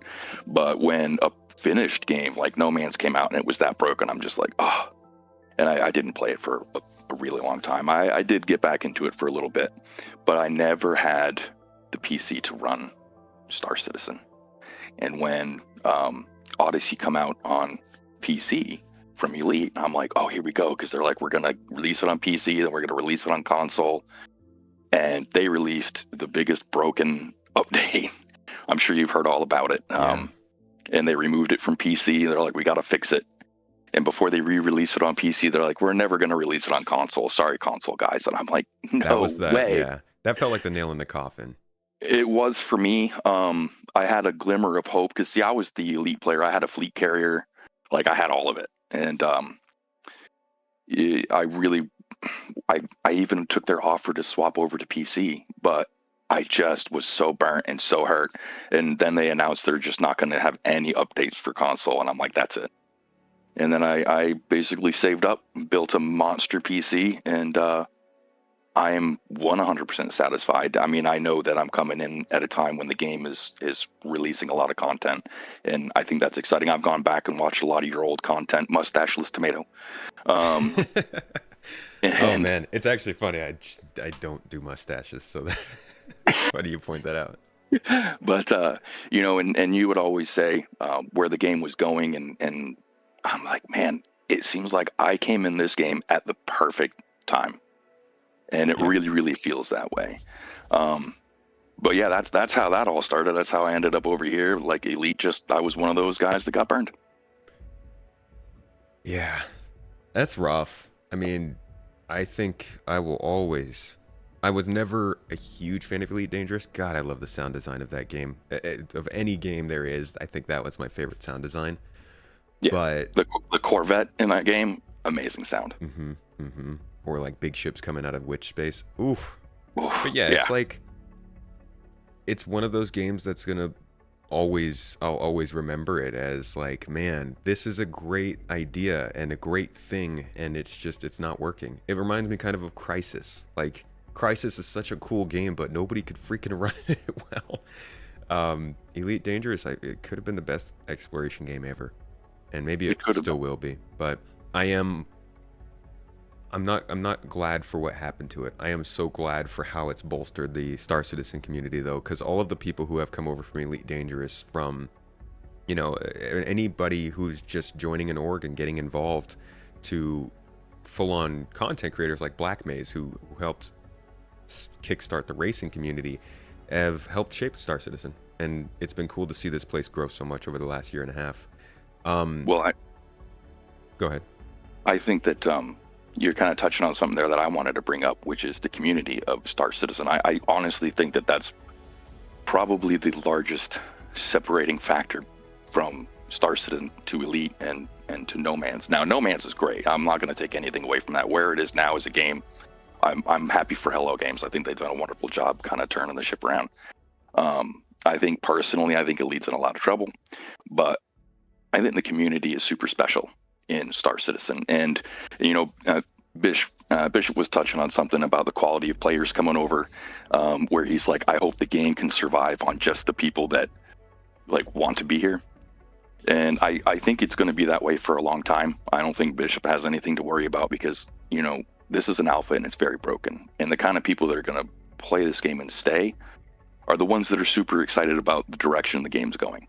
And when I came over and started playing this game, it was the community that really got me to stick. And because, I mean, Elite Dangerous has binding mechanics. Elite Dangerous has, you know, a lot of the same mechanics as, and same with No Man's. But for me, the difference is the community. Like, I'm normally a solo player and I'm very, very shy. I never do Twitch stuff like this. I never do any of this, but the community and how helpful and kind, especially in your organization. I'm so happy I joined GII, because any question I have, absolutely. Every question I've had, I 10 people jumping at it like, this is how you do this is how you get around this glitch. And it's just been, you know, amazing and welcoming and encouraging to like try out new game loops and, you know, hop on that giant ship with a bunch of people and go try something new. And I really think that's what's the special thing about Star Citizen, is just going to be the community. Agreed. Yeah, the community has been the thing that's always made this game possible. I mean, we fund it, but like, in terms of, like you said, tutorials, right? Teaching each other the stuff, answering questions, showing us the ships, new player guides, even just understanding how CCUs work. All of it.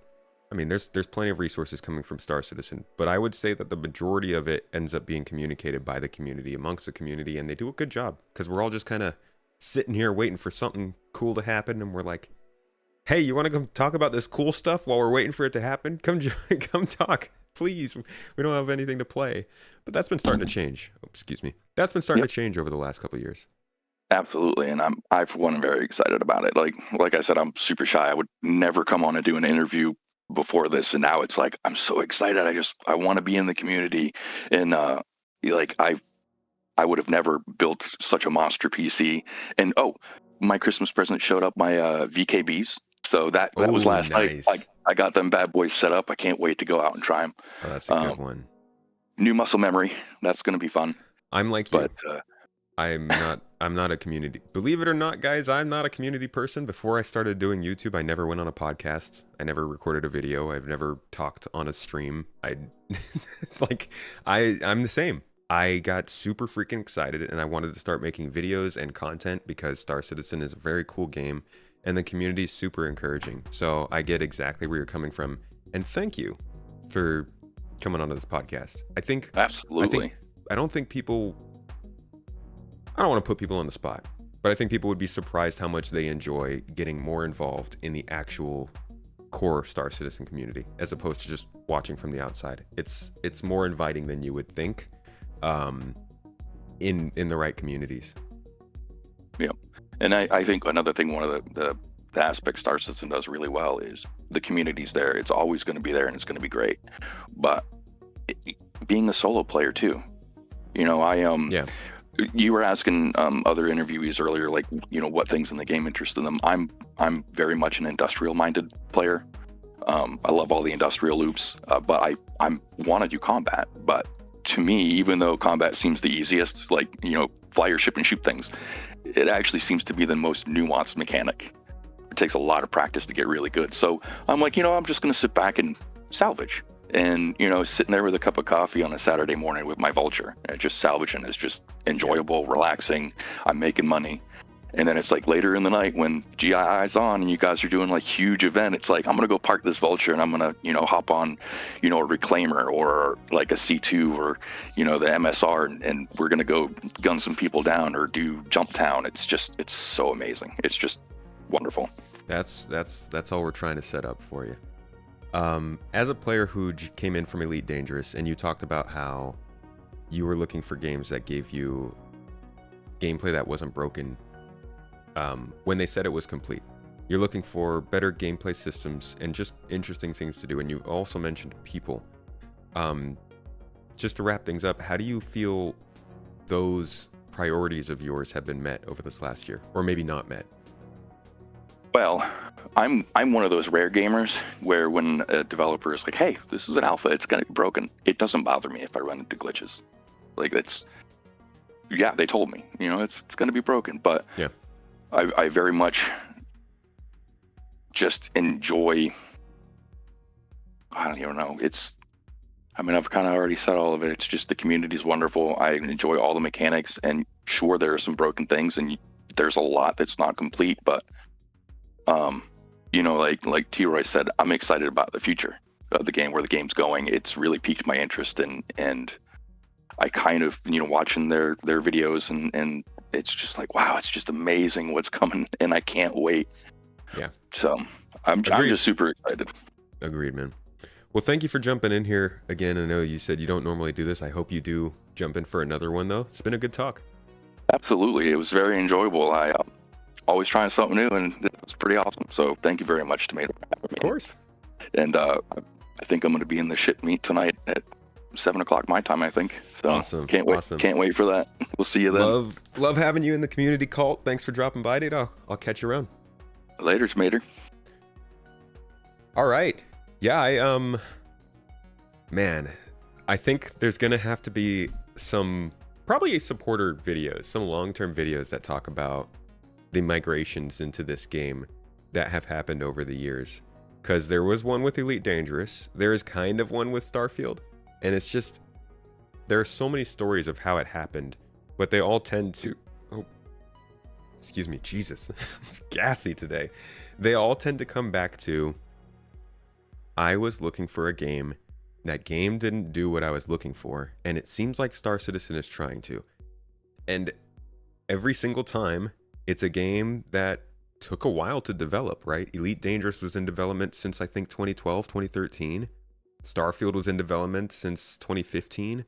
Like, these are games where people have watched and known that this game's coming out, and then it does, and it doesn't fall into the category they want, and they turn to Star Citizen. Not to say Star Citizen is going to answer everybody's questions. Doesn't even answer half of our questions yet.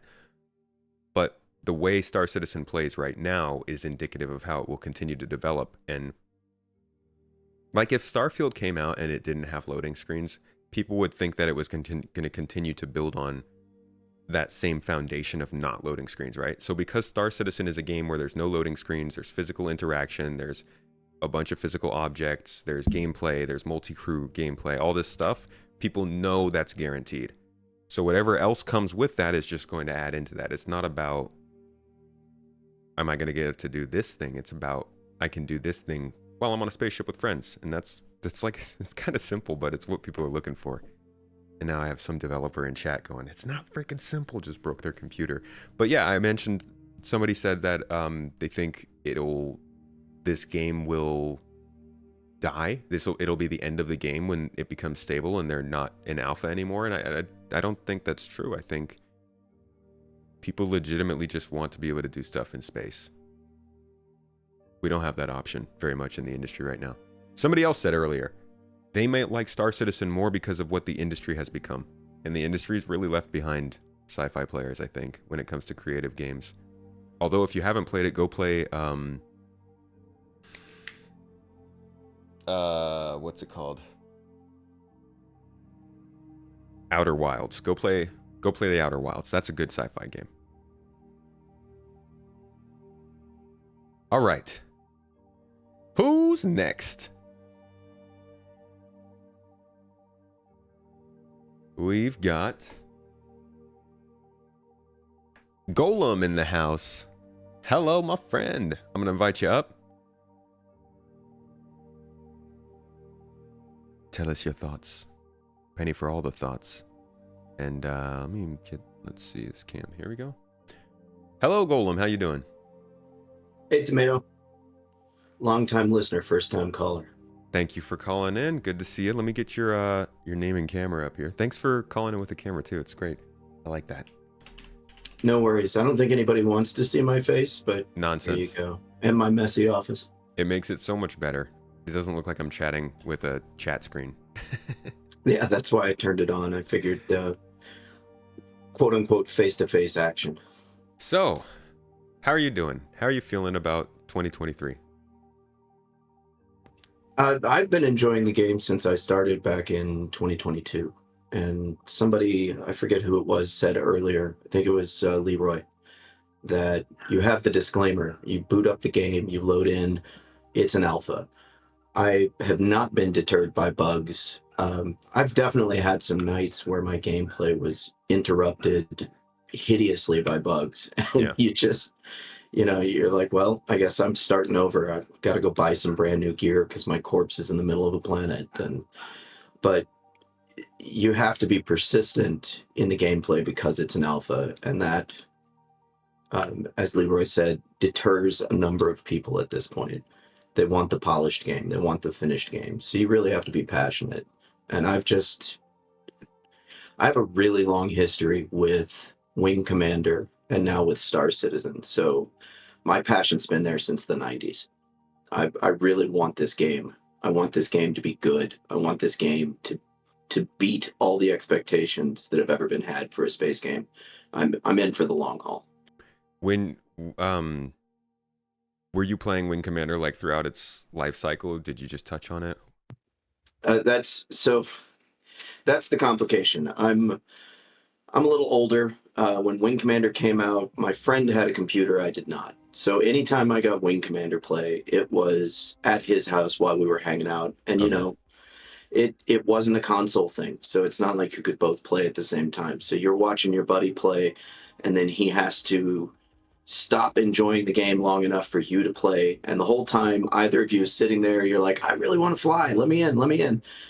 A number of years later, I finally had a computer and could play the game on my own, but now we have Pentium chips, and this game is an older game, so you can't really run it on a Pentium. You got to get I think it was a DOS box or something. You had to get some sort of emulation software to play the game. Oh my gosh, that's crazy to think. Going for me, because Pentium sounds old to me, because I never built a computer with anything like that in it. Yeah, but I grew up through the phases of computers. I was talking about it in the chat a little while ago. My first computer was a TI-99 4A, and any programs that ran on it either came from a cartridge or you had to program it yourself. It was quite the mess back then. But I've never actually been able to play Wing Commander all the way through.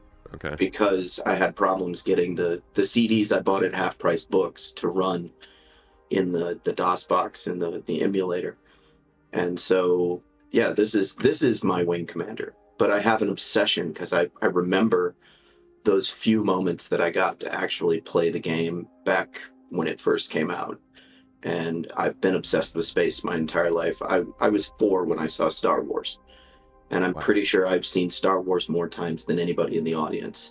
So you got to wet your beak. You have it worse than a lot of other people because you got to try some Wing Commander, but not actually get to dive in. So, what is you've been following this for a long time. Then how does this last year feel maybe different or the same as other years before it? So, if I'm being honest about it, I created my account in June of 2017. I didn't have a computer that could run the game. I couldn't be a backer back then. I didn't get in on the Kickstarter. I came in a little bit later, but I've always had the account there, and I've had hope. And then I finally got a computer that would run the game. Barely. I have a very old graphics card. I complain about it all the time. But I started playing in July of 2022, and it has exceeded my expectations every day since. It's quite honestly, it feels like, based on the history that I am aware of, because I haven't lived through everything. Like I said, just started last year. It feels like the game is accelerating. And I think they made a really good choice to focus on Squadron and develop traits and gameplay and engineering in developing the engine for Squadron. Now they can port it over to Star Citizen. But they've gotten a giant chunk of work done in focusing like that. And I think we're going to see an acceleration of the gameplay moving forward. Yeah, I can't wait to hear what their official messaging is on that, because they kind of were mentioning some stuff during CitizenCon, like, oh yeah, we're moving people over, and leaks say certain things and all that. But it would be nice to know the actual numbers of people moving, because if, let's just throwing arbitrary numbers out there, I don't have any source, guys, so don't quote me.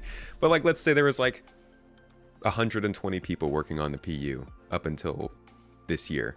And we were seeing that sort of, I personally think that we've seen some good progress in the last 2 years in certain areas, and that 120 people is putting that kind of stuff out. There's a big difference of if they're moving another 120 over from Squadron 42 to kind of maybe double that, which obviously isn't an exact translation, but there's a difference between that and them moving over 800 employees from Squadron, and suddenly the PU is exploding with content. So like, I agree with you, like, it's nice that they did that, and I just can't wait to see what that actually means for us in the future. Well, I find it interesting you mentioned content, because I won't call it a hot take or a negative opinion, but I think that most MMOs have failed from the get-go. It's not a common opinion, but I think that the level-based gaming that you get from EverQuest, from World of Warcraft, City of Heroes, from all these MMOs, even EVE Online, they say it's skill-based, but I have a friend who's had an account 5 years longer than I have, and I can never catch up to him skill-wise. So it's level-based. Level-based means you have a level cap. Level-based means that, my friend's been playing for 5 years. I joined the game. I can't play with him because in order for him to have a challenge, I get wiped, and in order for him to play with me, he's got to do something that's not challenging.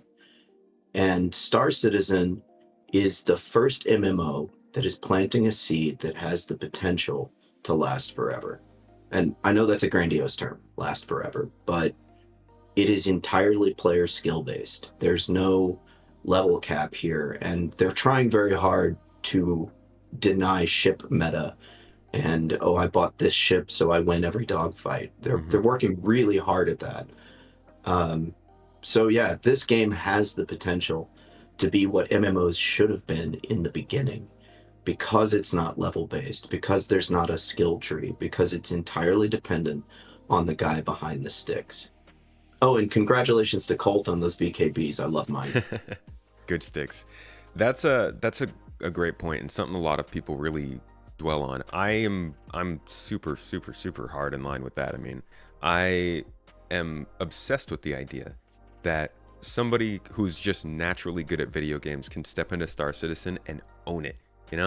Like the exploration mechanic, the idea of, instead of you just have some table where you click a button to like pick something, they talk about this idea of you see what you're scanning and you recognize the shape, and that makes you a better scanner. That sort of stuff, it definitely sets it apart from other games. Well, looking for minables, when I first started mining, I haven't done mining gameplay in a while. I just paid good American dollars for a prospector, but I haven't used it yet.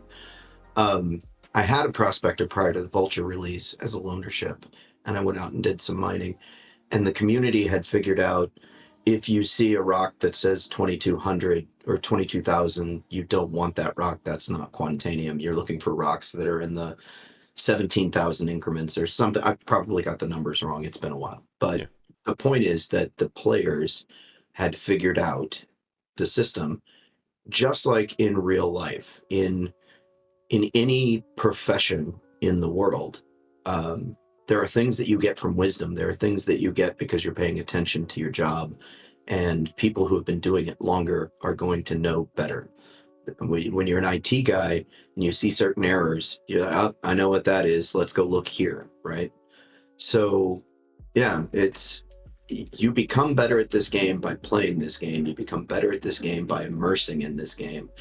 And there's no guide out there to buy this gear, train up these skills, and you'll min-max your character, and you'll run through raids, and it'll be like a hot knife through butter. That doesn't exist here.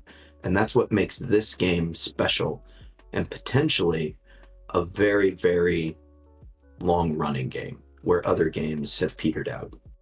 It's also nice because, like you said, you have a friend that you might join in on, but in order to play with them, you have to go and take this high skill level stuff. And instead, with a game like this, that person can, like you said, give you the knowledge of what mineable to look for. And suddenly, you're not outclassed just because you're new. You have somebody to help you. That's a really nice progression in this. Yeah, I think that's what this is how you do an MMO the right way. You create a sandbox that people. So the reason I said content earlier, you mentioned content. MMOs should focus more on creating content for their players and less on creating new level caps and new items and new this and new that. The way that World of Warcraft has stayed viable is to release new land areas, but that means people leave the places they were playing and they go to the new higher level areas and they never go back to those older places. Mm-hmm. And with Star Citizen, conceivably moving forward as new systems are added, you'll have similar gameplay in every system. And it's the emergent gameplay. It's the sandbox. It's the other day when we were doing on your cargo stream, we were moving things around in the belly of the reclaimer and interesting things are happening, and the interactions of the people is what drives the gameplay, as opposed to, hey, let's all go to this new area and see the new graphics and get the new loot. So yeah, I think they're on a path, and I'm really excited to see where it goes. And I think it's going to be a long road, and all of the people who have been around longer than I have will be rewarded. It's an exciting time to be involved. That's for sure. This is, I guess it keeps happening every year where it feels like it's getting a little bit more interesting. And finally, it seems like they've reached a sort of crest with server meshing and with Squadron 42 and everything. This is a cool time to be looking at the game, and I hope that by the end of next year we're playing a different game. It seems like they've got a lot of stuff planned, and I hope that they can get in the next year. Is there anything in particular you're excited for? You said that this has been a very positive podcast. There's nothing that I'm excited for. We all saw, I say we all, a lot of us saw CitizenCon, and we're very excited about the things that are being brought from CitizenCon. There is one thing I have a fear about, if I could bring up a minor negative to the podcast for a moment. I am not fully sold on master modes. I'm worried that they haven't done enough testing with master modes with non-combat vehicles to see how the balance plays out. And people shout me down in chat all the time when I talk about it, but I am really worried that master modes is here to stay. It's baked into Squadron 42, and they're going to find out that it doesn't work as well as they think once they add it to the PU. So I have a little hesitation. I'm not grabbing a pitchfork and a torch and storming the castle, but I do have a little bit of a hesitation where that's concerned. And I'm really just the same level of excited as I always am for the game to see all the new, the Moby-Glass, the star map, all of the new things coming into the game, the looting system, hair, clothes, all of it looks amazing. Yeah. And I'm just, I'm waiting like I always do. I'll agree with you. Master modes, I'm still waiting for it to be proven out. I think I don't see problems with it myself, but I also I recognize that I don't know what problems could come from something like this. And I'm confident that when they do get it into the PU, they'll at least be able to balance it to work well for that. But that whole idea that it was made for Squadron and it's moving into the PU, I hear you there. Definitely. Well, I'm a little worried if I'm out in my Vulture and just munching a ship and I get a radar ping, do I have enough time to switch into the nav mode and get away with a lower armored ship? And some guy's coming at me guns blazing with an F-8C, right? Do I have the speed to get away, the acceleration in an industrial ship? Do I have enough of a shield buffer when I switch modes that it protects me long enough? Do I have enough armor? Industrial ships are not as heavily armored as dogfighters. So how's that going to play out? Or are we going to see that prospectors and vultures get munched every time somebody in an arrow shows up and decides they want to grief? Yeah. At the end of the day, I think, like, when that stuff starts happening, they'll make the changes that need to. I mean, I would hope so, or else we're screwed. Yeah, I hope so too. I'm trying to have faith, but it feels to me like a subjective choice to make it a button flip instead of making it an organic part of the game. Oh yeah, definitely. Tying this into engineering would have been a lot better. Well, they could add G-forces. Airplanes can't exceed their ratings or their airframes break apart. We've already got G-forces affecting the pilot in the game. Just make the G-forces affect the ships. If you're moving at a really high speed and you pull a really hard turn, your ship breaks apart around you. That gives the player the agency to decide if he wants to do that high-risk maneuver or if he wants to fight at a safe combat speed. Yeah, and the period of time, I want to say from 2018 to 2022 maybe, or 21, where they were trying to experiment with doing all that stuff, I think they just came to the conclusion that, like, they need to include some more arcade mechanics and bite the bullet with some of this stuff. Like, you can see it in, for instance, ammo management, where instead of like managing every bullet, now they're kind of like, okay, you can pull your ammo, but you still have to pay attention. So yeah, it feels like one of those changes. They're like, yeah, this is a sim and it's hardcore, but we're also going to make it so that people can be not super taken out of the element. And I don't know about that. I mean, I think people have different feelings for sure.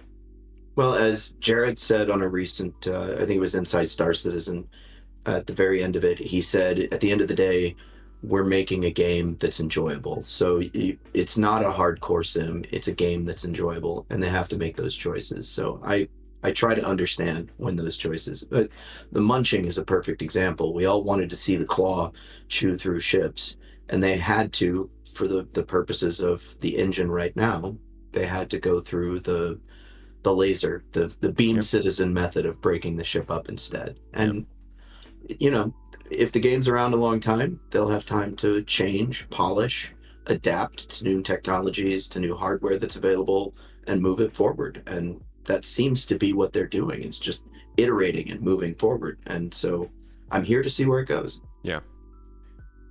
All right, Golem. Thank you so much for taking your time and joining us for this. Good to hear your opinions on this. Honestly, everybody has had really diverse opinions, so it's been nice to get the whole round. Is there anything else that you wanted to mention before heading off? No, not really. Thanks for having me on. I appreciate it. I'm very happy to have found your community. I've been through a number of different Discord communities. I can't pay my friends to play this game, unfortunately. I've offered to buy them starter packages and get them set up, and they're like, no, I don't have the time. But then they're off playing some other game. So I get it. It's good to find people that I can hang out with, and the diversity here is pretty amazing too. It's a very welcoming community.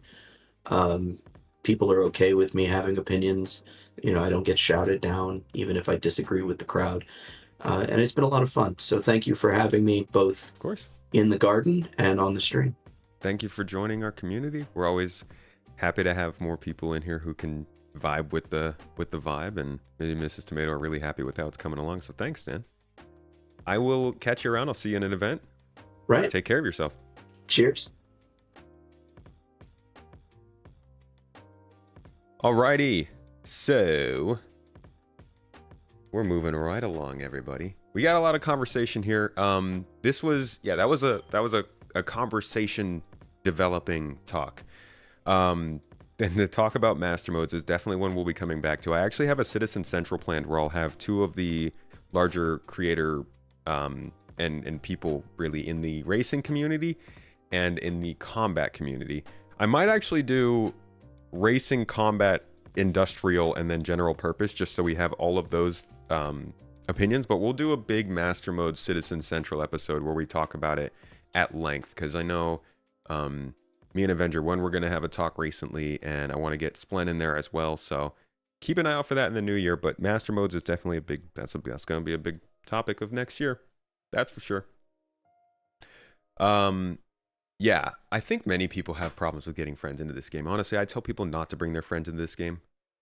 For the most part, my real life friends generally don't even ask about the game. I don't remember the last time anybody that I know in real life has asked me what I even do in Star Citizen. So I'm right there with you. I started doing YouTube on here, and I don't play with a single person that I know from real life at this point. Come join us on Discord. Be like us. Make new friends. Internet people can be pretty cool. And also, thank you for that sub, Malissimo. So yeah, if you guys are looking for more people to play with, because this game is better with others, GII is open, and we're always accepting !org or Discord in the chats if you guys want to get in there, or if you're watching this after the fact, down below. But we'd love to have you. It's a lot of fun. Now let's get on to our next guest here.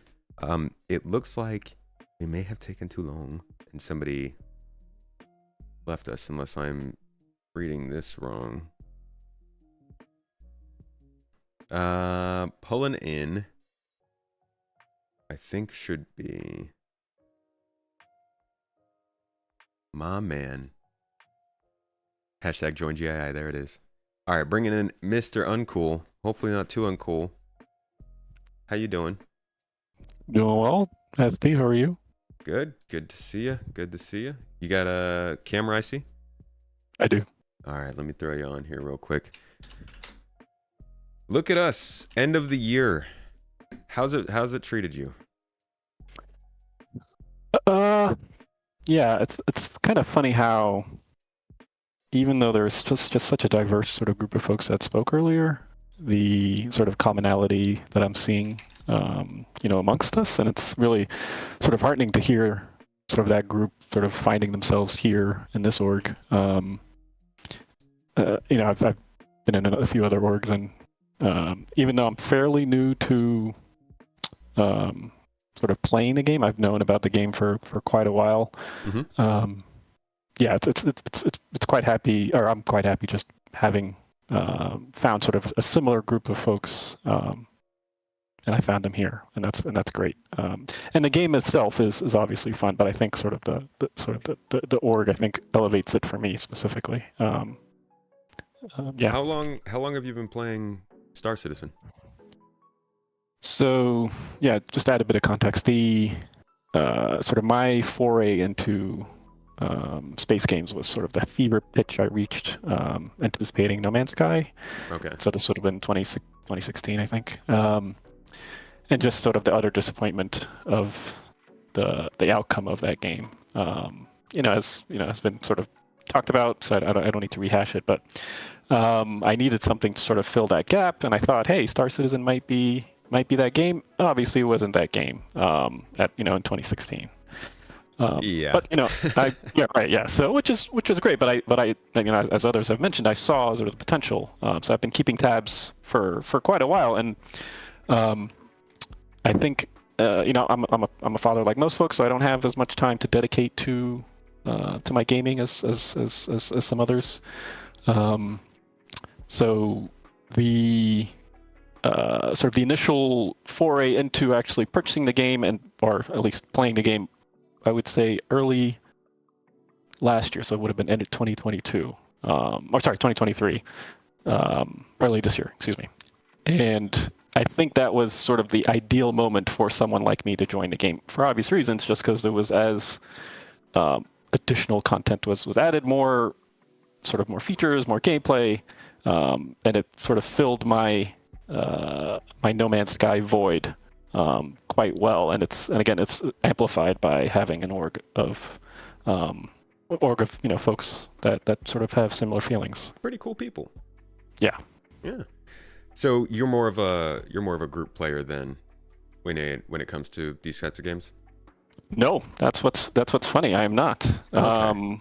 Yeah, my historically my game choices are fairly single player games. But I think the sort of the group play aspect of Star Citizen is just so much more, like the opportunities for it is just so much more robust.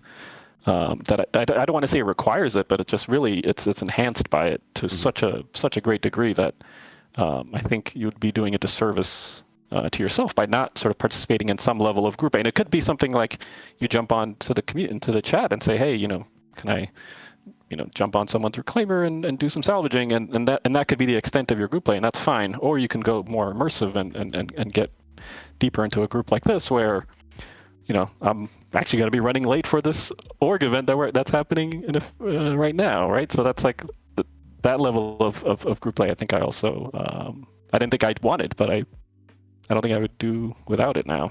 Yeah. So when you look at the group play that is starting to get you more into this game, or that you're really enjoying, obviously we've seen some improvements over the last year. What would you say are the biggest steps forward that they've made?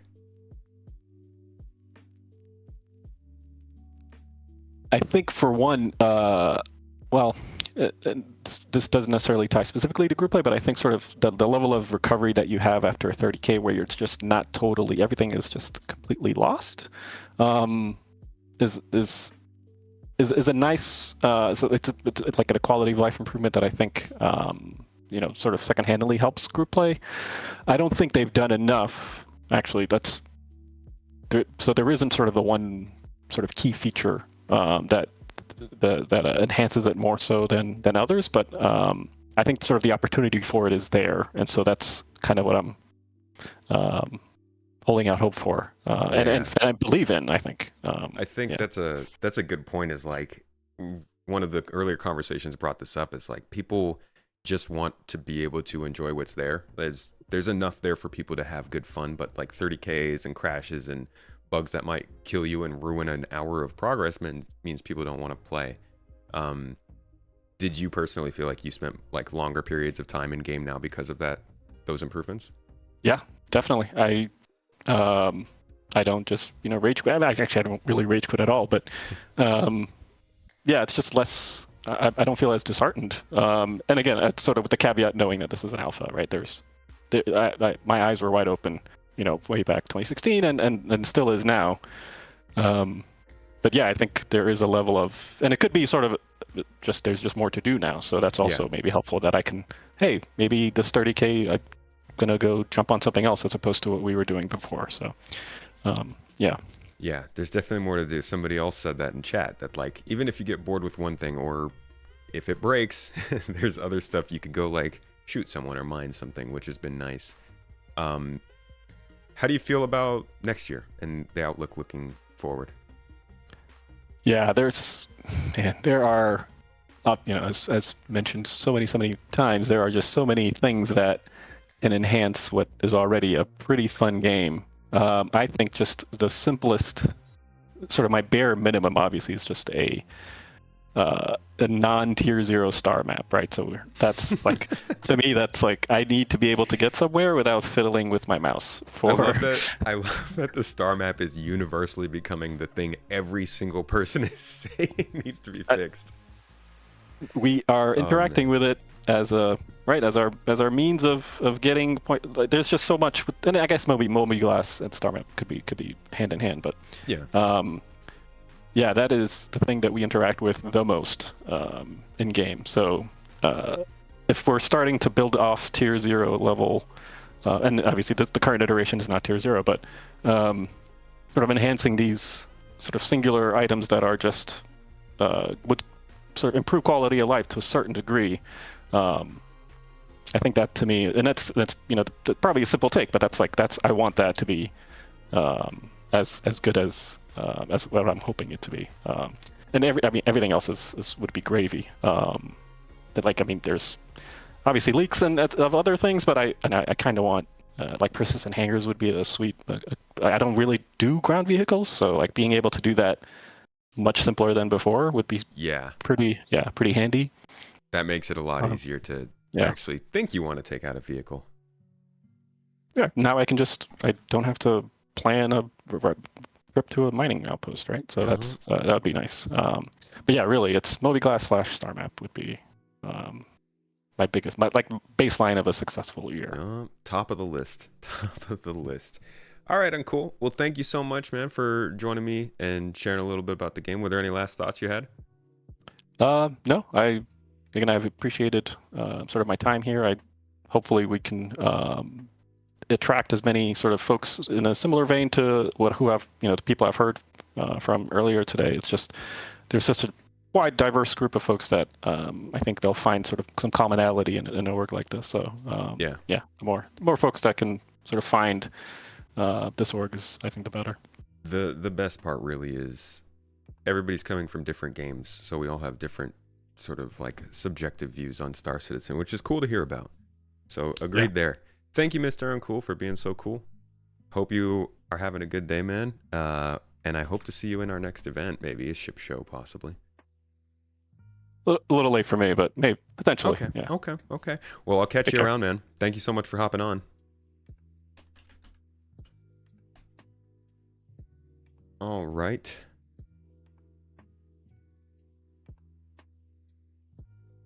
Let me just real quick. So we are going to go ahead, and we've still got a few people waiting to come back on. I think we got 4 more speakers here, but we're actually going to go ahead and cut the queue there because we're coming up on 2 hours now. This is our longest episode by like over an hour. I appreciate you guys coming and joining for this. We'll definitely be making a bigger deal out of these shows so that you guys know they're coming up more. And y'all can hear more from the community because I think these are great, getting a lot of different opinions going on. So our next guest here, the lovely Frenchie, one of the big boys out at the org at GII, helps with the events and keeping things in check. Also moderating the Discord. Hello. Hey. Hello. Good to see you, dude. Are you on camera? No, not on camera. No camera for you today. All right, let me get. I'm shy. I don't show my face. Chat, it's your time to shine. No problem, dude. How are you doing? Pretty good. How are you feeling about Star? I feel like we talk enough that I know, but go ahead. Tell me. How are you feeling about Star Citizen? I think we're making some really great progress, and like especially in the last year, it feels like they've finally acknowledged the whole multi-crew and pushing for enabling more multi-crew gameplay, making it a bit easier to play as a group.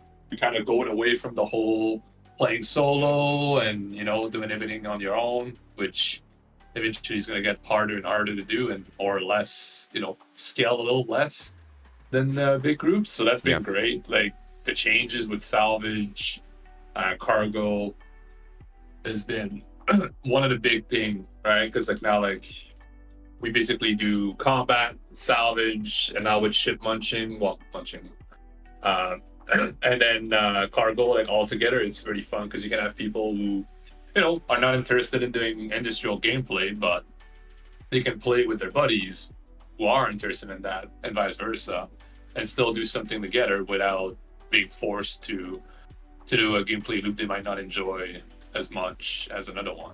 Yeah, it's kind of fun for people to be like, hey, what do I do in this game to make money? And you're like, well, hop in a group and then do anything. Because you'll be able to, if you're in, you could join a bounty hunting org and never shoot someone because they need people to move boxes and stuff. Exactly, right? And I'm thinking, and obviously that's not in game yet, but ship repair and all that stuff, when that eventually makes its way in, you could join a bounty hunting crew and never, like you said, never shoot a single ship and just be there to repair, supply, and just kind of just support, which is, I love that we're seeing more and more of that. And I think for next year, the whole star map they showed, and if we can put a marker or something like that, that will bring in so many more, it'll bring in more things for like the current gameplay we have, but it'll add like actual exploration and being able to go out there and find things and then report back to other people for them to then deal with it, or mine it or whatever. That's exploration, Exactly. right? So You could introduce actual exploration as a payable profession next year. yeah. I think 23 was a good year for Star Citizen. Don't get me wrong, it was rough at the start with 318. But overall, like, the game we're playing now versus, 6, 7, 8 months ago, completely different. So what would be some, like, examples of that, I guess, in terms of gameplay? What are you seeing that really feels different from the beginning of the year? I'd say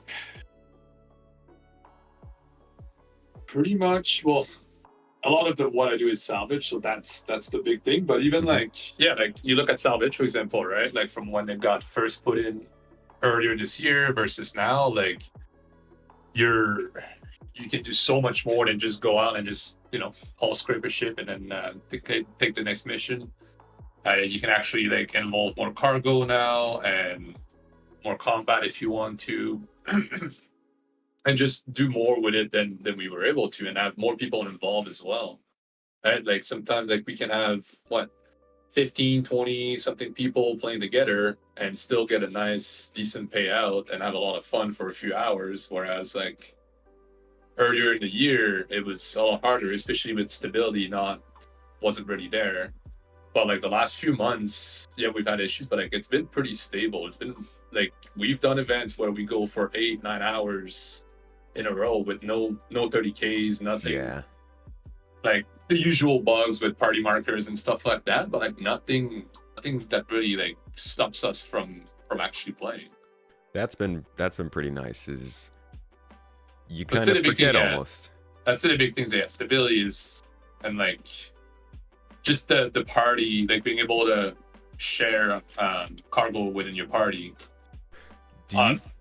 It's not optimal though, I think, because when someone logs out, then the cargo becomes kind of like it becomes unregistered / like stolen. So you have to go to no question asked to sell it. So that is not optimal. But as long as you win in the same party, it does work pretty good, and it's made it a lot easier. Would you say that the changes that you're seeing are, well, is the game more stable now than it was, say, I guess 12 months ago before 318 went live? Was 317.4 more stable than 322, or the other way around? I think the other way around. I think 322 is in a better place that 317 was. I think some people might disagree with me and like want to burn me for that, but I think 322 is in a better spot stability wise than 317. 317 was great, don't get me wrong, but I think 322 is a step above. And I mean, that's good, knowing that PES is in the game and that they've made it able to get to more stability. How do you feel about PES's sort of effect on the game? Do you feel like you noticed that as it being the big thing that delayed the first half of this year and everything? Is it something that you think is making a difference, or does it feel like you're just playing the same game as 317 with new features? I think it makes a difference. I've had times where I park a ship on a pad, for example, and things like that, and it's a nice, how can I say, it doesn't really, I don't think it's right now that critical, because like, if you 30K, you most likely will not get back to the same server. So PES is kind of like, yeah, it's great, but at the same time, you're not coming back in the same server, so you're not going to have all this stuff in front of you as if you didn't crash. But it definitely, like, it's cool to be able to, like, let's say a desktop crash comes, I know that I have an org mate that's in the server, I come back, all my stuff is there. Yeah. Like, I'm not, like, restarting from scratch, I'm not losing everything. Like, I know with PES, let's say, like, I'm doing something right now in the game and I crash, and I don't know, you're playing right now, I join back on you because we're in the same server, then there you go. My stuff is all wherever I left it, and I can get back to it if I want. So you're noticing it mainly on like the recovery and stability side, as opposed to the, oh yeah, we're leaving stuff stored on a planet and coming back to it because it's cool. Yeah, no, I see it more on the stability and coming back from like crash recovery and such. So much as like leaving stuff on planet. Yeah, okay, it's cool. Like when you come back and you see like something you left behind, but I don't think it has a big. I don't think it's super meaningful right now. Sure. Because it's mostly like kind of junk you'll leave behind, right? Or shit you don't use, or something you don't need. It's not. You're not so much making a base. Yeah, you're not crafting and making bases and leaving cargo around and caches and stuff. Exactly. It's a good point. And PES there's still plenty to be proven of PES, and server meshing is a big part of that. But that's something we haven't really talked about too much during this podcast today, is how people feel about how PES has affected the game, because it was able to be forgotten, especially after CitizenCon, but that was a big part of this year that we don't talk that much about right now. It was a really big part, and like I've had it. I had the same experience only once, just like Salty Mike had, where I got a 30K, launched back, and somehow came back, and it waited a bit, and then come back, and I got back into the same server at 30K, with all park exactly where I was. I was salvaging. I'm pretty sure. Yeah, the ship I was salvaging was right in front of me. I was still sitting in my seat, but it wasn't like a desktop crash or anything like that. It was an actual 30K where everybody in the chat were also 30King. So the fact that I was able to get back in the same server somehow was, and have the persistence actually worked, was really, really cool. Yeah, that's been nice. I do hope that they get the crash recovery working soon with the replication layer, because that's the next big step, and I think that's really what people are looking for from PES anyways, is just not leaving when there's a 30K. Exactly. Even if it's, even if it takes 5 minutes, 10 minutes of me sitting static and not doing anything, I'd still take that over the full-on game shuts down, and then you relaunch, and then you're back at your either home location or the station you set your spawn, and then you kind of have to reset everything and restart from scratch. Yeah. Whereas even if replication and all that is not optimal at the start, then it takes a few minutes to get back to actually playing. Well, if you're not restarting your setup, you're not restarting from scratch, I don't think the time matters that much, because it takes a lot longer to get everything back in motion, especially if you're playing as a group, than just waiting a little bit for it to kind of recover and then continue on. Yeah, agreed. All right, Frenchie, thank you so much, man, for coming on and sharing your opinions of the year. The PES talk, I think, is important, but also the group play has been really nice to see move this year. Agree with you there. Yeah, I think my one last thing might upset people, but I think master mode will be great for group play once again, because it moves away from being able to be safe while being solo. Yes, it might be a bit annoying for some people that try to get switch from master mode and all that. It might be a disadvantage for industrial ships, but it kind of goes into the whole are you gonna take your vulture in a very in a no sec area solo just yourself? I mean, go for it, but the risk should be there. So I think master mode will be a nice little addition to that, to kind of not force people, but kind of put back the whole you can do stuff solo if you want, but depending on what you do and where you go, there's a risk. Yeah. And master mode kind of adds on a bit more to that risk, because now you can't just pull away within a second of seeing a ship. You got a bit of a process to it, which I think will be great. Yeah, slowing down that process will be good. Yeah, agreed. We'll have to see what happens with that. That'll be controversial. Yeah, contentious. Controversial. Yeah. All right, man. Thanks for joining. I'll see you around the Discord, dude. All right, see you. All righty. Next up, we've got Sci-Fi AI, I believe. Gonna bring you up in here. Let's chat about 2023, my friend. Woohoo! Super excited, yeah. 2023, it's been quite a year, I'll say. It has, yes. I guess for starters, before we get deep into things, how long have you been playing the game? I guess it's kind of on and off. So I guess I knew about it back when the Kickstarter launched, but didn't invest. I'm like, I'll wait to see. completely forgot about it. Heard every now and then, oh, this game just released hangers. I'm like, okay, whatever. Then around 2015, when the new Star Wars was coming out, I'm like, oh, I need to play a space game. And I remembered, wait, what about Star Citizen? Doesn't that have something? And of course, they just released the dogfight module. Played it, Yes. Loved it. That's when I invested into the game. I thought, oh, I'm definitely going to be, hot shot pilot. So I bought a Mustang Beta. And definitely a ship package. for the hot shot pilots right now. Exactly. Then after that, completely stopped playing. Sometime in 2015, completely forgot about it. Wanted to get back into a space game. Like, hey, wonder how Star Citizen's going. I mean, I'll play the dogfight module again. That was fun. And then, to my shock, 2020. This was what 3.8. I see there's a new menu with something saying, the universe or whatever.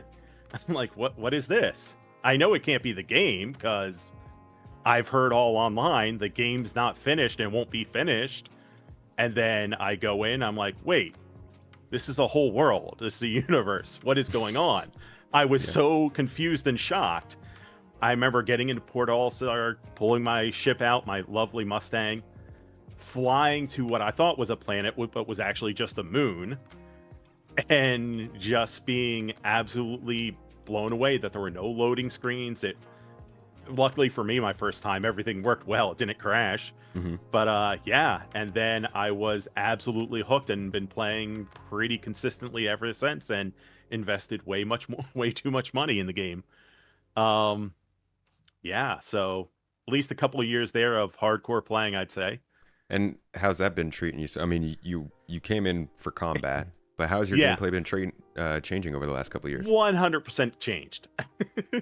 I mean, I don't even have that Mustang. I kind of wish I do, because it was one of the I melted that whole package down once I hit concierge level, just because I kind of liked how it had the hangar module listed as one of the features on it and everything. But yeah, I've gone completely into industrial, because first it was mining. I'm like, this is so cool. It's different and cool. And then now, of course, salvaging is just my absolute jam. Love it so much. And yeah, this year has been great and horrible for salvaging, of course. Started out, okay, we got hull scraping, but that hull was at 3.18, where just, disconnecting every 20 minutes, if even, made it incredibly hard to play. And then, of course, now, though, I can't remember a time the game's been this stable. And even when I do get disconnected, I'm able to get back to my ship, which is, again, blowing my mind. So it's felt like a significant step up for you this year? Like, more than that. It's just, it's like, this is like, okay, everything's actually coming together. All my doubts I might have had about, them not being able to link everything together and get the replication layer and everything going, that's all gone now. It's like, okay, yes, they can do it. They obviously need to do a lot more work refining the code and everything. But yeah, I can see everything coming together in the end. Was there a specific moment when that happened? Well, there's a couple of moments, I would say, when, the game, like, I really start to see the picture. First was obviously stepping into 3.18, seeing the universe. Mm-hmm. The next one was seeing this actually working as an MMO, was when I first played Xenothreat, and I saw all of these players playing, working together without, not everybody being on comms, but doing this whole mission successfully. And then, of course, just now with 3. Whatever we are on 2, 22. whatever. Yeah, 22. Yeah. And seeing everything, again, work together, having the game crash, being able to get back in, playing for hours without a crash. And yeah, like I can't say little to no bugs, but comparatively from what it was at the start of this year, the amount of bugs, at least that have been affecting me, are way down. Nice. Yeah, I think there is the opportunity to notice less bugs. That's also, I think, because the game is a little bit more fun. But like what was being said in the previous show, I think after the PES debacle we had, they were able to get us back to a good level of stability, relatively speaking, for Star Citizen. do you think that, or I guess rather, what is? No, you know what? I'm gonna switch it up. What happened this year that you weren't so happy about? Ooh. See, that's the thing. I wouldn't say really there wasn't anything I wasn't happy about, just because with this game, like, I'm a very patient person. Mhm. I'm like, all right, I've definitely gotten my money's worth with the game. So anything that comes after is extra for me in a way. So, like, just the game getting better is fine for me. I don't really have any expectations. I'm like, oh, they have to get Pyro in this year or anything like that. If they don't, then I'm going to be angry. I'm just like, all right, I'll wait till it's done. So, yeah, that doesn't really.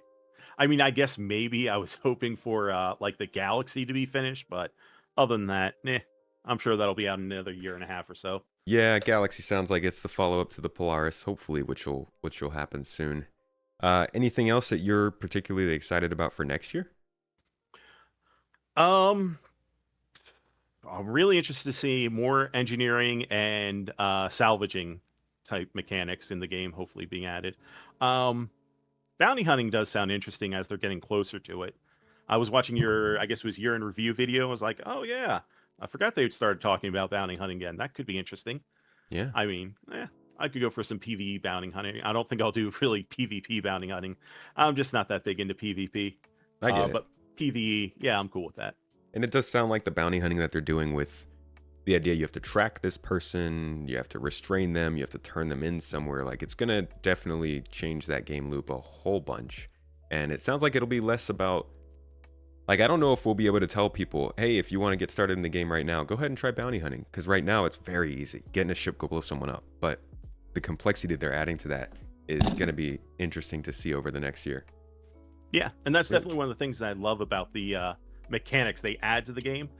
They really just change up the gameplay so much that it can add just a whole ton of different quests and missions they can add to it. It'll be really cool to see what they do with that, especially when they add more like public and group events kind of thing. Yeah, But yeah. definitely. All right, man. Any last thoughts on Star Citizen this year or what you're looking for next year?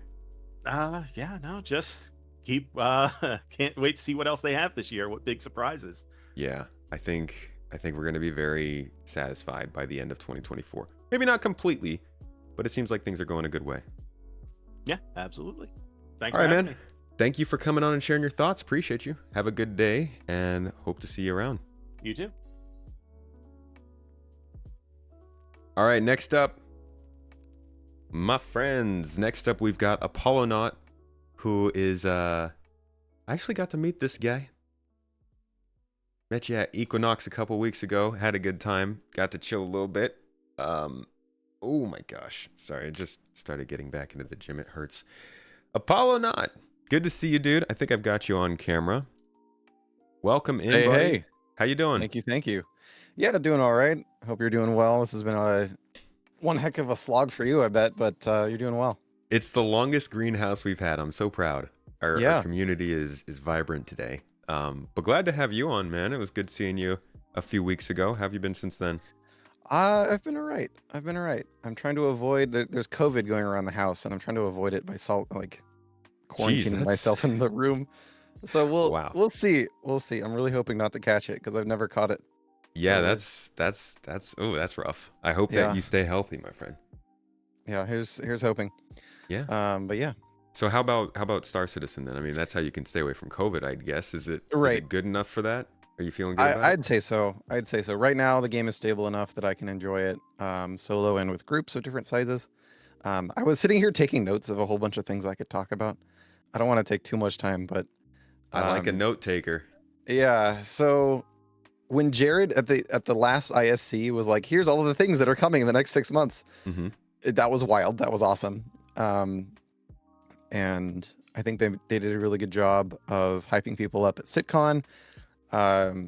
There was a huge drought before SitCon, as there always is, and then they definitely delivered in the hype, and the showing of the eye candy, giving us a chance to see what's coming up. So much eye candy. There's so much to look forward to. 4 years worth of eye candy, right? Nuts. But yeah, this year specifically. So I'm remembering January, or I guess back in 3.17, right when they introduced Siege of Orison, that like revived my interest in the game. That was like August-ish of last year. Okay. And that was probably some of the best times that I've had in the game, was like doing Siege of Orison and recruiting random people into the group and going and running Siege. I ended up running it, or making a giant document kind of explaining how the mission worked, and then teaching other orgs how to run Siege. So that was cool. fun. We ended up speedrunning it, like figuring out a strategy to speedrun it, because we figured out every time you got a new server, all of the LTs were in the same spot. So we could give each squad, nice, go here, kill the LT, and then go here, get the iffy. And then let's see, 3.18 happened. 3.17 was great, and then 3.18 happened. And 3.18 kind of killed all of that hype. And Zenithreat came out, and it was really, really bad. Oh, I'm sorry. My mom she's got things she needs help with because she can't get out of her room. Oh, no problem, man. If you want to come back around, yeah, no problem. Sure. All right, just hop back on in the list, and I'll bring you in. Sounds good. All right. In in folks, we've got Valisloth is in here to talk us some 2023. We're just gonna pretend that this is Apollonaut and continue on with. No, I'm kidding. We'll come back to Apollonaut in a little bit with the cool jacket. It's got a bunch of like Star Citizen patches on it. It's pretty nice. But Valisloth coming in here. Hello. Hey, what's up, Space? How you doing? How you doing? I'm good. Good, dude. You're on camera, I think. I am, yeah. Awesome. All right, let me pop you up on here. Welcome in. Good to see you. How's your December going? It's good, man. The IAE made me broken, but we're all good. As it does, it comes for you. Yeah, it's rad. I mean, I'm going on 10 year of backing the game. Kind of fell off for a while, and kind of the F8 thing kind of brought me back big time. Just the chase and watching all the streamers and stuff, and kind of like doing that whole thing, and it was kind of fun to just watch it. It kind of reminded me of old school WoW, like WoW vanilla, where you could like raid opponents' bases and stuff like that, and it just kind of had that cool kind of community vibe. So what's your story then? You're back for 10 years, but you just started playing this year, or did you kind of on and off? No, I've been dipping in and out of the game, here and there as things kind of come up and new things start, and it's kind of been a tourist. This kind of made me feel that we were kind of there to start it again. Yeah. And it kind of feels in a space where like you can play for a long time without it kind of breaking and crushing down. So yeah, it's kind of a cool thing. It's kind of I always joke it's kind of like the last game I want to play. And I've been in gaming forever. Started with like Apple IIes and stuff in the early 80s, and playing X-Wing and stuff like that in the late 80s, and now we've got I was a massive Destiny player, a massive WoW player. So Mass Effect is like probably my favorite like single player sci-fi game. Nice. So yeah, man, it's just like one of those things of it's cool to see where this game could go, and definitely a lot of dreaming and a lot of cool like where we're going to go with it, and that to me is the exciting part of it. They've got a really cool kind of baseline now, and just it's kind of cool to be a part of it. Looking at your background, I'm wondering if you've played Star Wars Galaxies. Yeah, actually, it definitely did. And then WoW kind of took over from there. Galaxy kind of started kind of crapping out, and then we went in, and my friend was in alpha and worked in the industry and got me in that, and we started a guild there, and that guild still goes on today. I stopped playing, but I really love community games, and I love kind of building those, and I feel Star Citizen has the opportunity to kind of really be that kind of cool org based guild based thing. So a lot of people kind of talk about the similarity between that game as I guess one of the better comparisons to a game like Star Citizen. Yeah. How would you say that's apt? I think it's very apt. I think someone else made a point earlier. I think it was Gollum, but like Star Citizen isn't kind of skill based. It's not like you have to like level up skills to get better and things like that. It's kind of like you just do it and you put the time in and you get better at it. Yeah. I think that's a very cool way of treating things. Of Destiny is like this, right? Where you've spent X amount of hours, you want to bring a friend in, and they don't have the gear, they don't have the time, they don't have the skills, and they got to kind of get up this ladder to even start playing with you. And that's always been a horrible barrier to entry. Whereas this, it's like I can get a friend in tomorrow, like, hey, jump on my ship, like get in a turret, here's the basics, and we're good to go. Yeah. And to me, that's like that barrier entry is so low. I think that's a good thing for this game. I think setting expectations from CIG is going to be a real hard thing to do. Of like, this is not an action game. This is not something that you're just going to jump in and be like, I'm going to go shoot crap tomorrow and be the best. Like, especially given the marketing already, like they've been very combat heavy with how they've sold the game so far. And how many times did you crash your ship the first time you flew it? You know what I mean? Like, that's going to be one of those things in this game where that's going to be a very hard thing where they're going to have to kind of have that kind of, that they already have with the guide system a little bit on the site. I think that's a really cool thing, but that's going to have to expand wider and have a lot more of that kind of like that helping hand stuff. Yeah. And that's always been a struggle with all these games. Is like kind of that onboarding has always been a really hard thing to do. Yeah. And I think this year is kind of the first year I felt like they've really started to pay real attention to that. Back in 22, they mentioned they were working on the new player experience, and then they brought it in this year in 2 different locations, and also worked on like those little control tips on the side of the screen and stuff. So it feels like they're building that experience. Do you think 2023 was enough? Do they need to speed that up? Like, because more people are going to start joining this game casually. Do you think it's just not ready for that? I do not think so. At least not like kind of casual players. I think people who are used to this kind of stuff pick it up pretty easily. But I think that's going to have to be a pretty hardcore thing. They're going to have to spend some time and effort into getting that onboarding if they want to bring new people in. Yeah. Overall, what did 2023 feel like a year for Star Citizen for you? Did they go in any specific direction? Was it just kind of a general good feature year? What's your like summary of it? To me, it's playable. Like it's one of those things where you can actually like sit and play it for more than an hour without it crapping out, or there's actually stuff to do in game loops now. They're in the game. They're relatively good.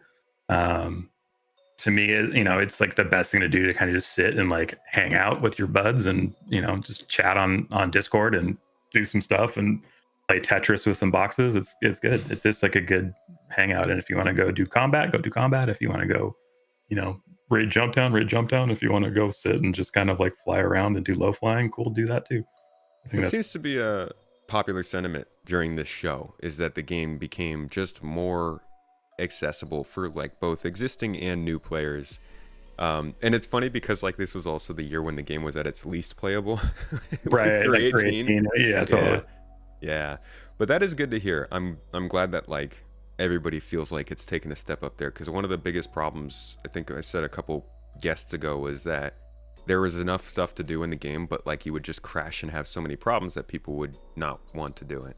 Yeah, that's hopefully as server meshing gets in and the PES and everything, that kind of like I just spent 4 hours and everything crashed and I lost everything in the past 4 hours.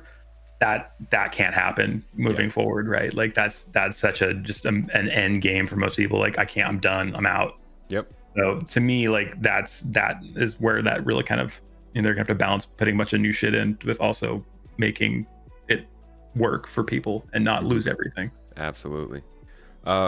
Is there a single best development from this year, feature or like even a move they made that you think was the best thing they could have done for the game?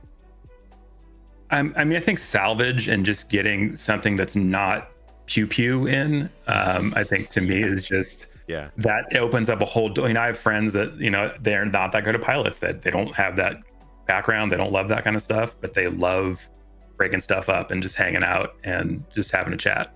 And like salvage is that kind of like lean back. We always refer to as entertainment industry, whatever. You got lean back entertainment and lean forward entertainment. Like that salvage is the lean back entertainment of Star Citizen. And I think for this game to thrive, they're gonna have to have everything.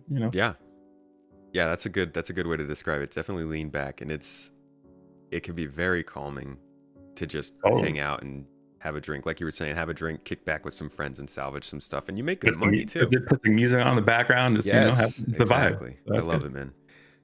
All right, dude. Well, I'm in agreement with you. I think this game became a lot more playable this year, and from what we've seen of CitizenCon, at least, next year looks to be that much better. To finish things off, is there anything really you're looking forward to next year as well?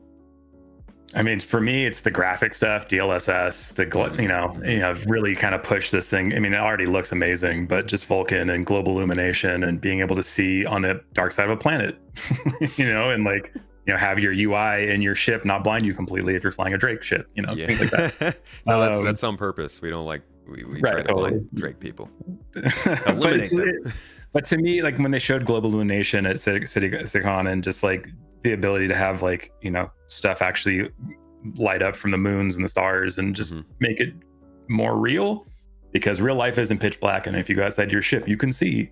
So, I think those little things will go a massive mile in where this thing's going. And obviously Pyro and 4.0 and, more systems and things like that. But, really bounty hunting and just more game loops, I think was really kind of where I want to see this game go, is just kind of like build upon that base and kind of expand out. We set the base, and now there's just so many exciting things that they could build with it. 100%. Cool. I want to thank you, man. Your content's amazing. As a perfect thing, someone who does it as a living outside of video games, your scripts, your edits, your everything's fucking awesome. So, well, thank you. I appreciate it. Also coming from somebody who does it. I hope you have had a good year, man. I hope that 2023's treated you well, both in and outside of game. And thank you for being a part of the community. Thanks for coming on this chat. And I appreciate it. Hope to see you in another spot, maybe an event or something soon. Hell yeah. All right. See you later, dude. See ya. Cheers. All right. I think we can get Apollo back in here. My man is back and ready to talk some more smack. I'll go ahead and switch this up. And come on up, my man. There we go. Hello. Welcome hello. back. Thank you. Did you get COVID? I did not. Good. No, I was helping with groceries. All right. Okay, cool. That's fine. Yep. So, where were we? Back to like launch of 319. I guess we were talking about 318 briefly, and it's just like, okay, we're gonna shove that aside, and then 319 drops, right? And I get a group together of about 35 people, and we're just going. And that felt really good. Have people playing again, because it was dead for a very, very long time, and people were really, really reluctant to even try, because 318 was so sluggish and hard to group up and do anything in. 319 came out, the mining update came out, and they've been tweaking that a lot since. But it's been okay, I guess. 319, 320, they changed a lot with mining. They really catered to those people that like their spreadsheets and made it more complicated, and added in all kinds of tweaks to the different attachments you can put on a mining laser and stuff. I think that's really cool. Gotta sympathize with people, the spreadsheet lovers. You gotta cater to them sometimes, because those are those people that they're gonna put in the thousands of hours and really stimulate the economy of the game. That is the core of any space game economy, is the mining raw resources, right? So that's like the engine. I mean, exploration is the tip of the spear, but the cargo haulers and really the cargo haulers are like the backbone that causes everything to happen, right? Right. I guess the next big thing that I wanted to talk about regarding Star Citizen is less about the gameplay and more about the community. Being so involved in it, I guess for context, like I run the California Star Citizen Discord. Shout out to anybody running their own local Discords for, all around the world. barcitizen.sc. There's a Discord server map. Check out your local bar citizens. We've been running events in person, which there's no other game that does this. Like this is such a unique thing. And I attended the Santa Monica Bar Citizen. I think it was July. Got to talk with Dan, the associate producer down there, and a couple of people from the office. That was a lot of fun. Got to talk about SitCon a little bit. And then I also helped blast out information about the Bar Citizens at SitCon. And then, yeah, I mean, it's been a wild ride. I will say something that CIG has done right this year is interacting more with the community. They've gone to more Bar Citizen events globally. You know, they just did one in Dublin, Ireland. They attended the one over in, what is it? I can't remember exactly Kong, where I think. Was it Singapore or Hong Kong? Yeah. Overseas. Yeah. And that's really good on CIG for going out there and being at the events, especially after COVID. That's really important for people to kind of get back into that. The Bar Citizens are really like a magical thing where you can meet local people that play the game, and you can group up with people that live, like, in my case, I've met people that I could walk to their house that play Star Citizen. Like, I had no clue who they were. Yeah, you don't think that. Like, there's normal people out there that are playing? Like 5 minutes away from my house. Like, I could walk over and be like, hey, you want to play? Like, let's do a little mini LAN party. I agree with you that they're getting out and about, and they're doing the kind of moves that are... People think that they do everything. They just try and keep pushing ships to make money, and these are the kinds of long-term moves that actually earn them more money, is that sort of like soft marketing, getting out with the community and making sure to keep it alive. And they're doing such a great job with that. I agree. I hope that we can get more support for places that don't speak English, French, or German. True.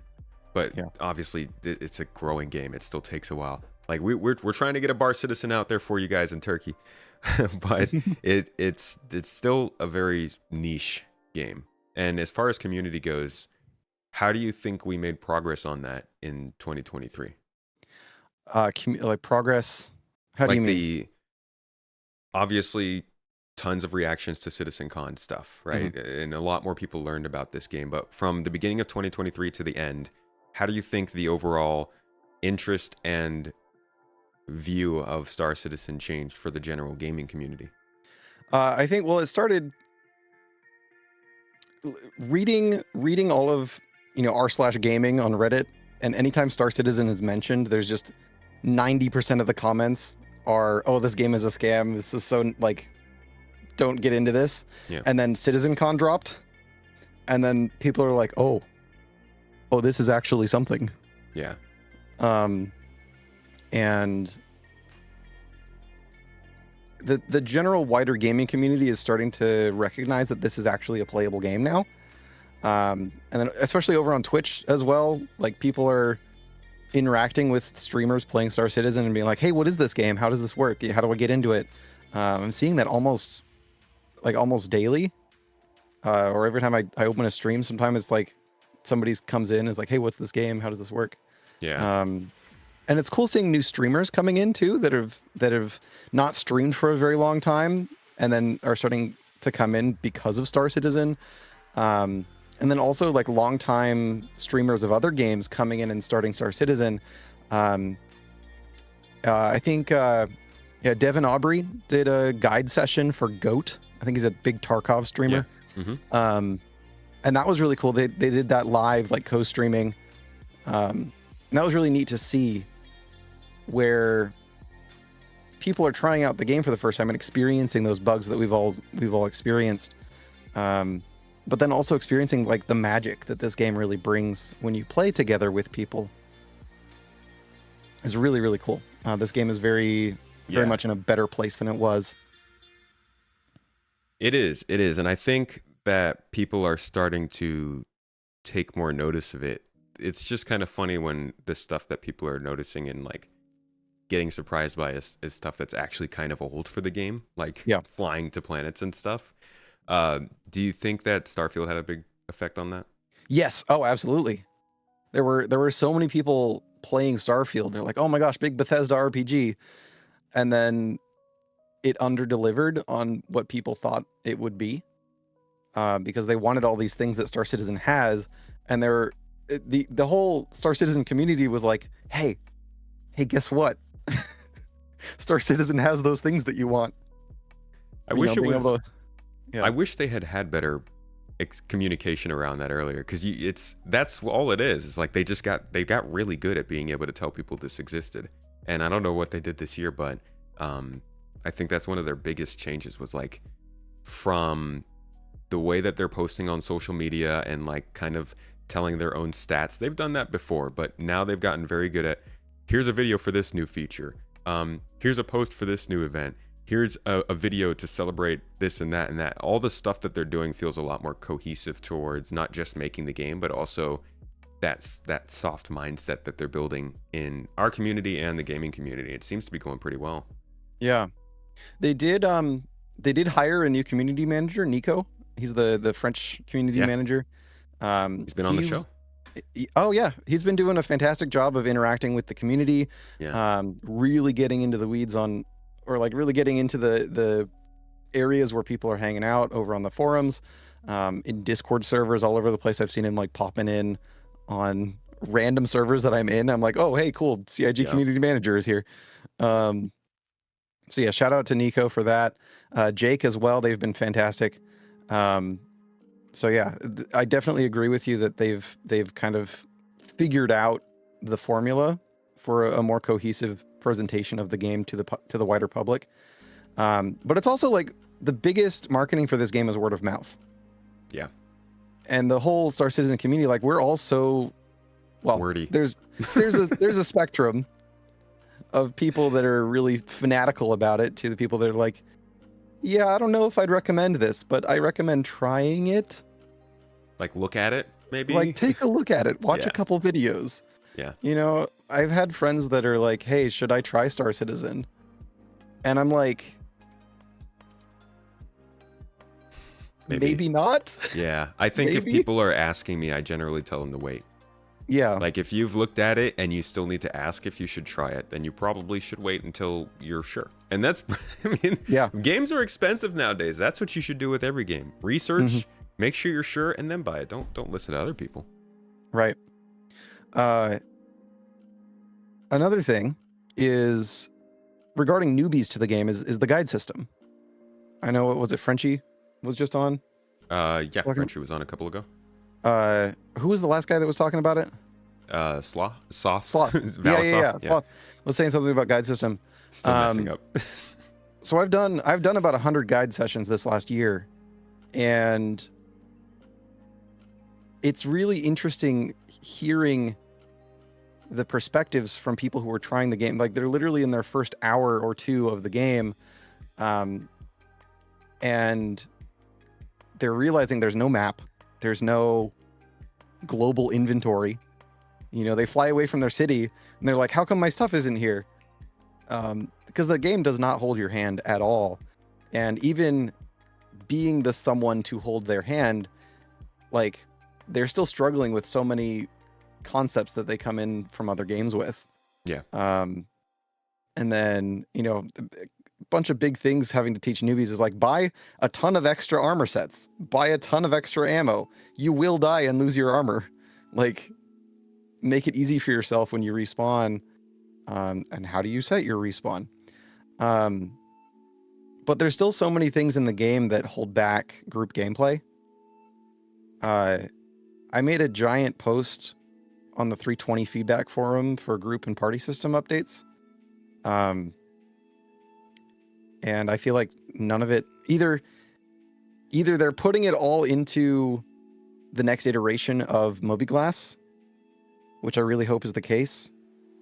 Because nothing changed in 321, 322 regarding any of that, except you can now block friend requests or like block the notification popping up on your screen. There's a new game setting. That's really good for streamers.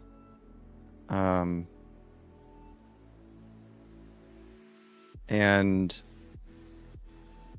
I'm really looking forward to the time when the group system is actually functional to the point where you don't have to struggle with it.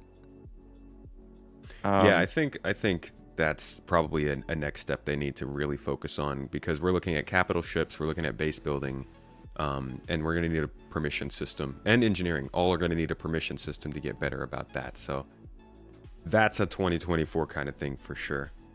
Is there anything else, I guess to finish up, is there anything else that you are particularly looking for in 2024 that might right a wrong from 23, or expand on something that you think started in 23? I think one of the biggest things I'm looking forward to is the spreading out of player home bases. Like being able to have your own space, being able to have your own hangar. Persistent hangars, like player ownable hangars, is going to be a huge quality of life thing for players. Yeah.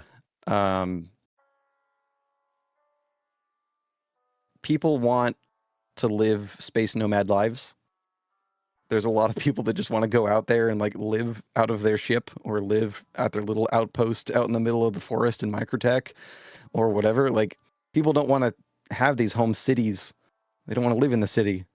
They want to be able to craft their own stuff. Yeah. They want to be able to go out there and get resources and do the survival game that Star Citizen can be. And I'm with them. I'm 100% with them. You need more content on planets for that. Right. That's the big thing, is like, you can have these beautiful vistas, but if there's nothing out there, there's nothing out there. Yeah. You can low fly all day, and it's beautiful and gorgeous, but there's nothing out there. Yeah, exactly. That'll come. It'll come with time. Yep. Thank you, Apollonaut. Thanks for hopping in here. Again, it was nice seeing you earlier this month. Thanks for putting together that event, and thanks for being an active part of the community too. Absolutely. I've got 3 things. All right. Shout outs. 1, leave feedback on the forums. Talk to CIG. Everybody. Go. There's like 17 days ago, they posted like 20 feedback threads. That's the first thing. Yep. 2, become a guide for Star Citizen. Join the guide system. Play.sc/guide. Really easy to hop in, teach newbies how to play. There's not enough of us. Don't just guide people during the Foundation Festival in August, September. Like, we need more guides actively teaching people. Yeah. Getting in, and they need to put this stuff on. I guess it's in the main menu, but it needs to be in-game stuff. Yes. For the leaving feedback, folks, that's on Spectrum. So if you go to the main website and then go to community, they should make it easier to find. But if you just type in or Google search Star Citizen Spectrum and you go on to the forums, you'll see all the places you can leave feedback on things, maybe if you don't like them. Yep. And then the third thing is join your local community. Check out barcitizen.sc. Find your local Discord. It most likely exists. And all it takes to set up a Bar Citizen, first off, it doesn't have to be at a bar. You can do a restaurant or whatever. You just call a place, tell them, hey, can you support 10 to 15 people for a hangout? And then you make the reservation, and then you tell the local community, like, hey, we're doing this, and people will show up. And that's all it takes. Hopefully they can handle space nerds, because we're a rowdy bunch. Right. Gotta let them know. Right. So, all right, man. That's all I got. Thank you for the service announcement. There are a lot of ways to get involved in the community, and the more we make those obvious, the more people can do it. So thanks for letting them know. Thanks also for joining the show, man. Appreciate thanks for having me. Hope you had a good 23, and I'll see you next year. All righty. See you next year. All right, buddy. Catch you later. Mm-hmm. All right, we've got 2 more guests here. First, we're going to hit up Steel Wicker to come talk to us about some SC, and then we'll be finishing up with your boy Ferrister, the one and only, the ship documentarist from England. He sounds like he speaks in documentaries. Steel, my friend, join me. Let's talk about space stuff. Also, it was good seeing you at Equinox. Forgot to meet. Critical Mac. Hope you enjoyed that. Steel Wicker, my friend. Welcome. Just kidding. I didn't bring anybody in here. I'm talking to myself, folks. You've come to the self-talk session where I just sit here. No, we might be having some microphone issues. Give a cool chance or a cool minute. I do think that I'm gonna make a video about Starfield, guys. I've been meaning to for a while. I actually started a video last year that compared Starfield to Star Citizen, not as a game, just as a space travel game, talking about server meshing, not server meshing, more about the 64-bit precision, object container streaming, the stuff that makes Star Citizen possible and why Starfield couldn't do that. And it looked like Luke Stevens put out a video I think would be a nice resource to use for that. Don't uck me. How many videos have you seen that straightforward explain why Star Citizen allows for seamless travel? Because I haven't, and I think somebody should, and I think Starfield is a very great way to help people understand why that's the way it is. Don't hug me. Still Wicker Beast. Double check your audio settings on Discord. They might be blocking you off there if you're having some trouble. Yeah, this is more on the technical level, not on the subjective what's better or what's worse level. This is about Star Citizen has been developing this engine and they've done certain things to make this possible.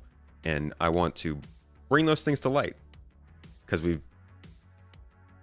we don't talk about that enough.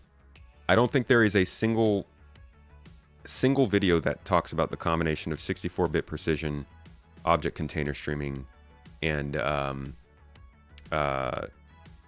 seamless travel. There might be a few, but I don't think there have been any that have been made recently. Luna is just kidding. They want it to. I know. You don't mind loading screens, but Starfield took them to an extreme. That's fair. SC has a certain appeal you can't quite put a finger on, mostly the design characteristics. I do like the design style of SC. SF is an RPG though. Oh yeah, but they're still doing spaceflight mechanics. Like I'm still going to compare the gameplay of Halo to the gameplay of Star Citizen because they both still require you to shoot guns. It doesn't mean that any game is better or worse. It just means that they chose different design styles, and comparing those design styles helps people understand why game development is the way it is.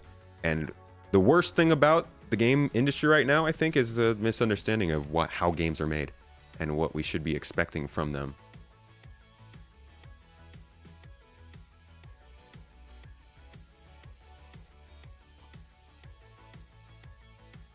Any luck, Steel Wicker? Are you in chat by any chance? Might let me know what might be happening if you're getting any error messages or anything. Were you able to?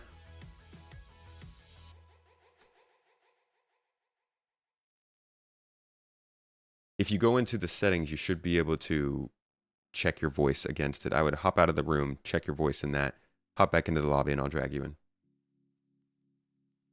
Loading screens and fast travel. It's a feature. I will say I appreciate the fast travel when I'm just trying to get to a mission and do some fun stuff. But, you know, every once in a while, actually not every once in a while, most of the time, I want to like experience space and moving around in space and stuff. Loading screens in general may be tolerable, but the whole point of Star Citizen is that it's a universe. You can't have loading screens in a universe. They actually get sacrificed. Like if you find a loading screen in a universe, we'll just take it and burn it on a pyre. Hey, can you hear me? Yes, we can. There you go. Awesome. Not sure what was going on with my phone there, but thanks for having me on. No appreciate problem. a lot. I'm actually myself a newer player in the verse. I've only been playing for about 3 months, so I might have a slightly different perspective, but I also kind of relate a lot to Apollo Knot with a lot of what he said as well. All right. Well, tell me about, let's see. So you started playing 3 months ago, you said. When did you learn about the game? So I've been following the game pretty much since the beginning. I was in high school at the time and was like a freshman in high school, so I had not the funds nor the computer to run the game at the time, and followed the project off and on throughout the years, hearing things occasionally about it. The new features, the persistent universe becoming a thing, and all the ships they added, and a lot of people saying it's a scam, and a lot of people saying it's not, and all the ups and downs. And then I backed in early 2022 whenever I was just feeling a space game itch, and Elite Dangerous and No Man's Sky just couldn't solve it. And I tried it for a couple hours, had too many issues, so I put the game back down, and came back to it after Starfield and realizing it was a kind of a boring game. So you've had Star Citizen kind of in the background. But what really brought you back? Was that Starfield, or were you already planning on getting back into it? Planning at some point to get back into it. I think the combination of Starfield being the way it was at launch and still is, combined with just how well 320 kind of recovered from what happened earlier this year. I actually tried wanted to try to get back in at 318 time, and that came out and was a mess, and I was like, I'll leave that alone for a little bit longer. So how was the game when you jumped in? Just getting back into Star Citizen, what were you feeling about it initially, I guess? I guess the first time when I first played, I was lost. There was no new player experience. The guide system wasn't the greatest at the time. I couldn't seem to find a guide at all. It was very early in the year, and as Apollonaut had mentioned previously, tends to be more guides in the middle of the year when they're doing the event than the rest of the year. So I think that was a problem that I had, was just trying to learn the game initially. Getting back in and going through the new onboarding, I feel like it gave me a lot of knowledge that I didn't get anywhere else before, but I feel there's also a lot lacking that I wish was still there to teach players. Yeah, that's definitely the case, and I think we're getting some really nice basics in now, but I think that's still going to be a problem for a little while longer. Yeah. What kind of... Oh yeah, sorry. No, go ahead. Yeah, especially for like the careers, like the salvaging, the mining, the bounty hunting, all the different careers that you can go down in Star Citizen. There's not really a tutorial for those yet. Yeah, no, there's that's actually an incredibly good point. This is the first year that it feels like they've started to differentiate careers in marketing too. So they're like starting to package ships as like, oh, this is your career pack for this sort of thing. And you can see the referral bonus they did recently was like, here's your industrial set of armor that you can get as a pack. And it does feel like this year they also started to release, I think might have been a year earlier, they started to release website guides for the features they were doing. And I can see that coming into games soon. It does seem like they're realizing what you're saying. Or maybe not realizing it, but putting more time into it now. Yeah, I feel like they are, and they do put a lot of information for new players on the website and for just guides and info about the game on the website.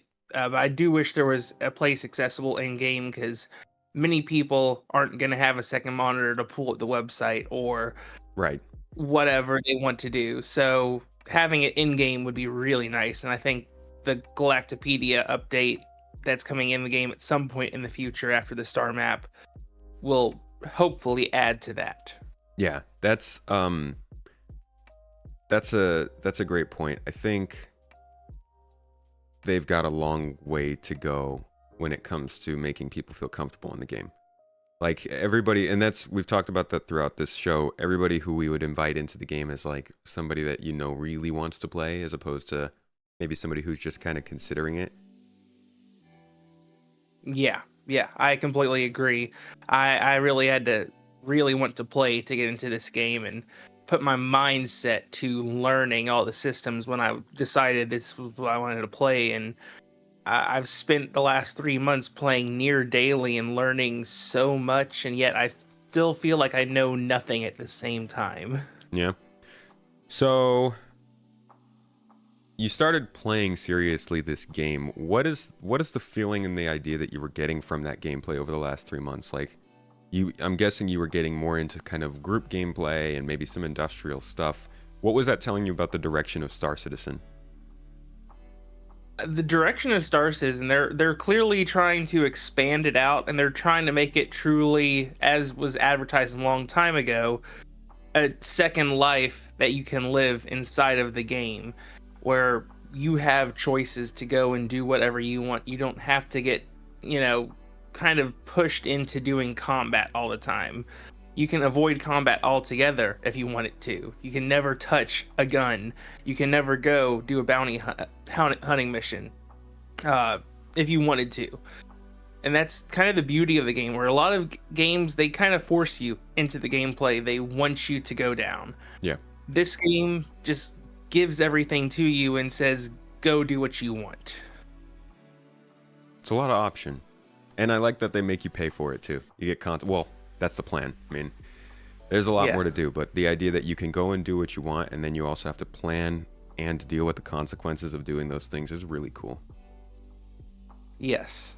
It's cool. Like mining, for example, I did a little bit of group mining with a mole from some people that I was hanging out with. And, I accidentally blew up a rock. And this is like my first time mining. And luckily we were far enough away where it didn't, do anything to the ship. But they're like, hey, make sure you're managing your power levels. Here's how you do it. And I kind of nailed down mining pretty quickly once I had that learning experience. As a newer player, what do you think of the actual act of mining? Is it too basic as just like a golf swing mechanic sort of thing? Or do you feel like it's real mining? This is good enough for a launched game? I feel like it's good enough for a launched game. I've played some other crafting survival games, and it feels like this is the most in-depth mining mechanic that I've ever experienced, because you have to manage the power. You have to stay within a certain zone. If you go out of that zone too high, you can cause the rock to explode. If you cause it to go back down low again, you're not going to crack the rock. So I think it's, a pretty dynamic system that, while it could probably be fleshed out a little bit more, I think for a launch game, it would probably be one of the best mining mechanics in all of gaming, period. I'm not much of a miner, but I'm actually a full-grown adult. But no, I'm kidding. Sorry, it's a bad joke. I don't do much mining, but I will say that it does seem pretty interesting. With the added idea that we're going to get some larger form of mining with the bigger ships, but for this small form, I agree with you there. Yeah, I can't wait to see what happens with the refinery ships and the Arastra. Like, that ship looks so cool. I didn't buy one, but I know a lot of people did. I think someone in my multiple orgs that I'm in have, including this one. So I'm sure there's gonna be a lot of people who will be asking for help on their Arastras, and I will be more than happy to go hop on and go mining one night with them. That's the great joy of the game, is that, like you said, you don't have to do the things that the people are getting ships for. You can just go help them, and that's really cool. All right, Steelwicker, is there anything else that you wanted to talk about next year before we go? I mean, the only real thing other than that is, the Bar Citizen thing. I think I want to get out to a Bar Citizen. I want to experience this community, and I'm actually trying to set one up in my own area. I don't think there's a huge community in the area that I'm in right now, and I feel it's the same way in a lot of other places. So hopefully we can grow the community, and I just can't wait to see what the future of this game holds, especially after CitizenCon and all the things they said they're coming in the first half of this year. Yeah, I hope they can pull through on that, man. And I do hope you guys can get a Bar Citizen out there. It's pretty cool to get a local meetup. Best of luck to you on getting that set up. And thank you so much for joining me on the show today and being a part of the community. All right, thanks so much for having me. I hope you have a great day and good luck to everything, and have a happy new year. You too. Have a good weekend and happy new year, my friend. Thank you. See ya. All right, and last but certainly not least, a repeat guest on the Launch Sequence podcast and a good friend and fellow YouTuber of Star Citizen. We're going to finish off today's show with a talk with Ferrister. And he is going to come in here and tell us when the launch of Squadron 42 is. Soon. I've had it confirmed. You know, now that you say it, I think I've heard that. Trademarked. Yeah. No, I think I can corroborate. Soon does sound pretty accurate. How you doing, dude? I'm well, thank you. I hope you're well, and I'm very excited to watch your Starfield crossover documentary as well. Genuinely, that sounds interesting. Yeah, I think it's a good topic. I wanted to do it earlier last year, but like there were so many Starfield versus Star Citizen versus what's wrong with Starfield videos. It's like did not want to pile on, but I think there's a lot of like if you just look at the reaction to the Star Engine video, you realize there's so much that we think is just kind of knowledge because we've been watching it in Star Citizen for so long that people do not know or care about. And finding new ways to try and communicate that is fun. Yeah, no, it'd be great. I'd watch that. Well, thank you. How are you doing? I'm doing good. I don't know where this year has gone. The fact that tomorrow is New Year's Eve seems crazy to me. Yeah. 2023, man. Was this a good year for you? Yes, I suppose it was. Looking back, it seems to have flown past far quicker than I was expecting it to. But even from a Star Citizen perspective, we've had ups and downs this year. But just listening to you and your guests talking, there's so much that's gone on in 12 short months. There's a lot. What are some highlights for you from this year? I mean, before we get started, actually, can I just say, watching your channel throughout this year has been pretty cool. I know it has grown quite a bit, and your videos have really popped off. And I'm happy to see it, dude. I always like watching your stuff, and it's cool to see the tide of Star Citizen just kind of lifting everybody together. Well, I was going to say the same thing. I feel like I haven't seen any of your analytics or anything, but I've seen that Mrs. Tomato said that they're going to be talking about them on your stream tomorrow. So I'm always interested to see that. But I think it's just been a good year. I say a good year. We've had ups and downs this year, right? Star Citizen has not been a pain-free ride this year. When you think back to March, especially. Yeah. But for me, I thought I'd make some notes of like all of the different ships that have been released this year, because historically that's been some of the biggest criticism about the game is people buy these ships and then they can't fly them. And actually the list of ships that they've released this year is quite considerable. So I'm hoping that they've kind of taken a lot of that to heart. They've got a lot of the pipelines reined in, and certainly from a ship perspective, hopefully we're at a stage now where we're ending every single year with a smaller to-do list and a longer flight ready list. Yeah, that's true. The ships, that's something we really haven't talked about this year is the ships of the year. Compared to other years, how do you feel about the way they've been introducing ships, concept art, and the way that they kind of hold them back or don't even? Do you think they've changed things this year? I don't know if they changed things this year or if it was changed last year and we're starting to see the benefit of it this year. But I think my perception with it, they've definitely taken it to heart, the feedback from the community. That's not to say there isn't a place for concept ships. We've seen the Zeus announced this year, the Arastra, some really cool concept ships that aren't straight to flyable, but we've also seen more of the straight to flyable. Here you go, it's a big surprise and it's already ready to fly. And I think the balance between those two is important, because you do want to keep things moving and keep filling in the gaps essentially in the ship pipeline. I think the most important thing is going to be that as concept ships are announced, that they are tangible. And I feel like that's what we've got this year. So even things like the Zeus, they say it's not flyable yet, but you aren't hopefully going to be waiting for too long to fly it. Even the Arastra, which is quite a big job, it feels like, well, that might not be too long to wait. So it feels to me like we've seen a slight changing of the pacing there, but who knows? I might be wrong. Do you think that they're getting through the backlog more? Yes. I think factually, yes, the backlog is getting smaller and smaller each year, and I think that's really important. I think that's good to see. That's good. The Storm was a decent example of like a ship they introduced in concept and then released in the same year. Does that represent a template that you think they could use going forward? Some people would like them to completely get rid of concepts. Some people would prefer if they did the whole 3-month thing, maybe. What do you think? I think there's got to be a balance between it. Ultimately, the stage of Star Citizen we are at right now is we are testing stuff. And stuff isn't always going to work first time. It's not always going to be balanced right first time. And they also have a cadence which tends to flow through the year where there are a couple of big events. So I'm thinking here about, Fleet Week, Invictus Launch Week, and IAE Citizen Con, sort of. They tend to be like big things.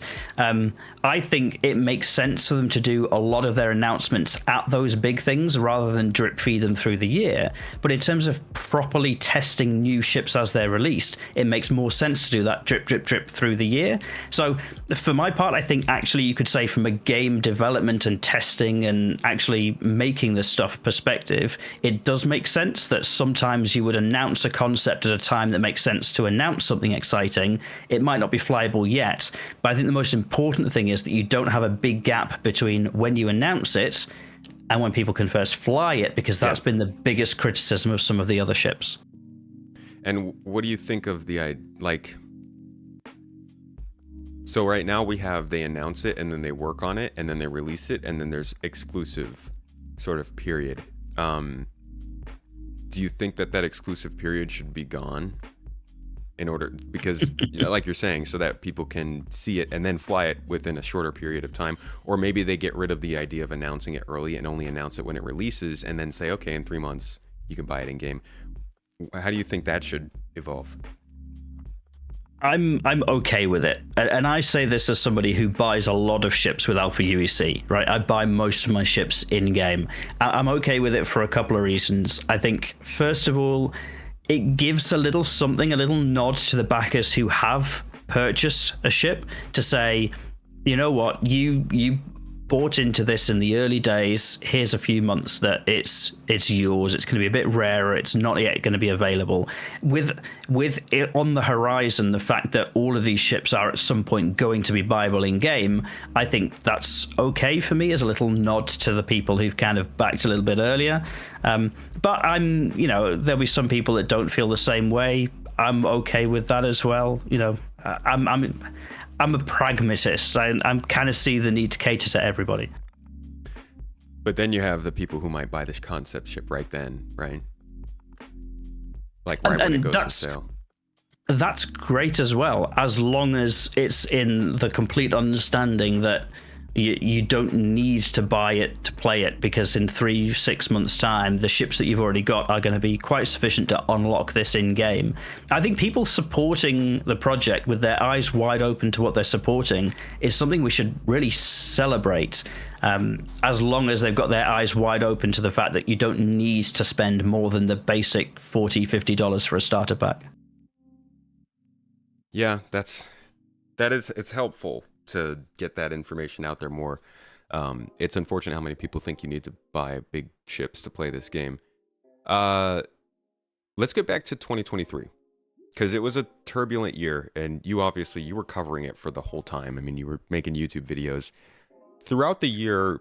Did you feel like there was there any point where you felt less like you wanted to make videos or you wanted to take a break? No, not so much. So I'm very fortunate that I do this as a hobby. You know, I'm not reliant on this as a day job or anything like that. It's something that I do because I'm passionate about it. It lets me connect with people. And ultimately, the reason that I do this to the level I do now is simply because the community that this game supports is incredible. You know, I always thought as a teenager growing up with the internet, it could be a very toxic place. And I'm sure that's true. But actually, of the Star Citizen backers, I find people are incredibly supportive, incredibly generous, and just want to big each other up. So that's the main reason that I'm doing it. And throughout all of the ups and downs in the game, the community has really stayed there for me as a real positive driving force. And I think there's an element of support in there as well. You know, when people are struggling to get in game, actually connecting with the community makes a big difference. So I even remember back in March when people literally couldn't log in for weeks and weeks and weeks. They were still chatting to each other about it. They were still watching streamers who might have been able to play the game, and they were still engaging with the community, even though personally they might have had those challenges. So for me, that's been the thing that's kept me going. And I think we have had ups and downs this year. You know, we did have that rough period, particularly around the 318 launch. But then, you know, we had a lot that's come through. Well, yeah, but you know, we've had salvage this year. We've had like a significant change to the back end tech that you'll be much better to explain than I would be. You know, we've seen a lot of stuff change and added drip drab and throughout the year. So I don't know. I think it's. I don't think anybody intended the level of disruption that we had at the start of the year. I think it was a learning for everybody involved. But, you know, where we're at now is a pretty good place. We've got quite a stable game, especially if you look back years and years when 30Ks were, you know, 3 a penny and you'd get one every half an hour. You know, you can play now for hours. You can leave your ship out in space and log out and come back to it. You could put a coffee cup down on the planet and come back to it. You know, that's pretty wild. The coffee cup. Oh, man. I'll say this. I struggle with balancing both my excitement over how much better development is right now, because if you stayed here longer, you have more context and understanding just how slow this game has moved. And then seeing these last 2 years, and I struggle with balancing that excitement over these last 2 years and also telling myself there's still plenty that needs to be done and they should be reaching a certain level. So while I'm appreciative and I'm super happy with what we're seeing, I also expect it to get better. And like, you know, you can lean in however far in either direction on that view that you want to, but I think that's an interesting debate to be had. And I think hearing everybody's different opinions on that is interesting, because somebody who joined this year, this is normal development, right? And me and you are like, we got salvaged this year in like 3 different forms. That's insane. Yeah. So, but yeah, everybody's going to want different things from the game, and that's okay as well. You know, some people will want to wait for the game to be quote unquote finished or released so that they can have a progression tree and start unlocking ships in game, and it feels like that's kind of their meaningful development. That is fine, you know, for people that want to do that. Do you know what? It might not be the time for you yet. I think there will still be wipes. We might have one coming up next year. You know, that's okay. That's a legitimate position because that's what they want from a game. For me, this is my main game right now. I play this for hours every week, and I don't play it waiting for something. I'm very excited for the features and the ships and things that are coming down the line, but I play it for what is in the game right now, and it's not finished, but it is finished enough that I get enjoyment from playing it. So I'm kind of in that camp which says, do you know what, I'm getting my money's worth because I'm playing this for hours every week as a game, albeit an unfinished one. Yeah. To sum up your feelings about 2023 overall, what would you say? How would you summarize? I think we've seen steady progress. I think the ships have been a high point for me because that is the thing that a lot of the players are very mindful of. If you've paid for something that you're waiting for, that wait can feel interminable. So the fact that there's been so much ticked off that list, I think, is a real positive. I really enjoy salvage. If you'd asked me this time last year, what did you enjoy doing a game? I'd be like, oh, I love mining. You know, for me now, salvage is my go-to as a, you know, what was it that you called it? Like a leaning back gameplay loop. I quite liked that. So I think salvage has been huge. But also, I saw Pyro this year in-game, in-engine for the first time. And I know we're early. I know there's a lot of work to be done. I know I didn't go through a jump point to get there. But I actually saw some of that stuff. And that's got me quite excited as well, because as soon as you start seeing the look and the feel of something that's quite different, all these little things start to piece together. And it's reminding me in the back of my head that, you know, hopefully it's not going to be too long before there will be a jump point and you can go through it. And do you know what? Pyro is going to be a very different place. And that's quite exciting for me that, you know, potentially we've got a lot of those challenges that we have in the game at the moment. There is a resolution on the horizon. Yeah. And I think that's what they're banking on. You know, they put it in the preview channel. It's like, it's not all of Pyro, but seeing it, for a lot of people, seeing is believing. And like, even though it's not actually in the official PU, just knowing that there is enough game there for a player to step in and it's not like a dev environment, it's not falling apart, it probably gives people a lot more confidence about that. I think everybody who's following development knew that it was at the stage that what we're seeing, but actual videos and stuff coming out from it definitely helps the community at large realize that, oh, this is actually happened. This isn't 2021. Like, this is actually something that they've built and they're getting ready to launch. Absolutely. And it says to me that the blocker to more systems being added is not necessarily the development of the assets for the systems, which to some extent is going to be the main weighty element for things going forward. It's literally the tech that allows all of this stuff to work together. And we saw that at CitizenCon. It's rough, it's ready, it's not quite ready for public consumption yet, but the fact that we're starting to see this stuff come together, you could really imagine a pace generating around it, which is quite exciting. I feel it too, man. I guess to finish things off, what do you think we'll see next year? CitizenCon really primed us. All these reaction videos, all of these YouTubers giving this game coverage, all of that I think set the kindling, and because now it's kind of quieted down again, the next time something happens with Star Citizen, more people will pay attention. Do you think that next thing that happens that permeates out to the general community will be something positive that Star Citizen can capitalize on, or do you think that they might lose this momentum they built with CitizenCon? I say this cautiously. I think they will lose the momentum, but in the right way. So what really captured people around CitizenCon was a couple of things, I think. It was, number one, the sizzle reels, which, to be fair, they've always been very good at previous sitcoms, and it has bitten them before. I think the difference is that this time, the stuff that's in the sizzle reels, in theory, we should be getting next year, which is good. And the other one is Squadron 42, and they did stop short of saying next year for Squadron 42, albeit I wouldn't rule it out, but I also wouldn't put money on it. So I think Squadron 42 is going to be the real kicker for that momentum. If we do see that at the end of next year, that might really keep things moving along, but I wouldn't necessarily expect that. I think when you look at all of the different individual things that made up the sizzle reels that got people so excited, actually they're not in themselves the most incredible thing, right? So things like the hair tech, which we're already starting to see, in itself, like, it's cool, but, you know, is that going to get Asmongold playing the game? Probably not. I don't know. He's got that hair, man. He might. He has got the hair. Be waiting to replicate that.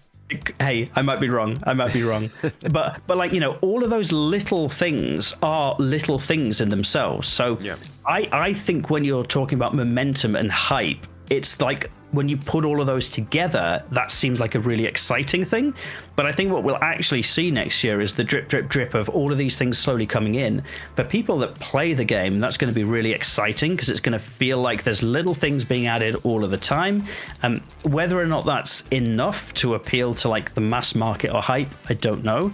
But I don't necessarily think that it's a bad thing if it doesn't, because one of the things that would make things the most difficult for Star Citizen, in my opinion, is for people to get an idea of Star Citizen as being this amazing game. It's the thing that we're all excited about, but thinking as soon as they log into the verse, that's exactly what they're going to experience today.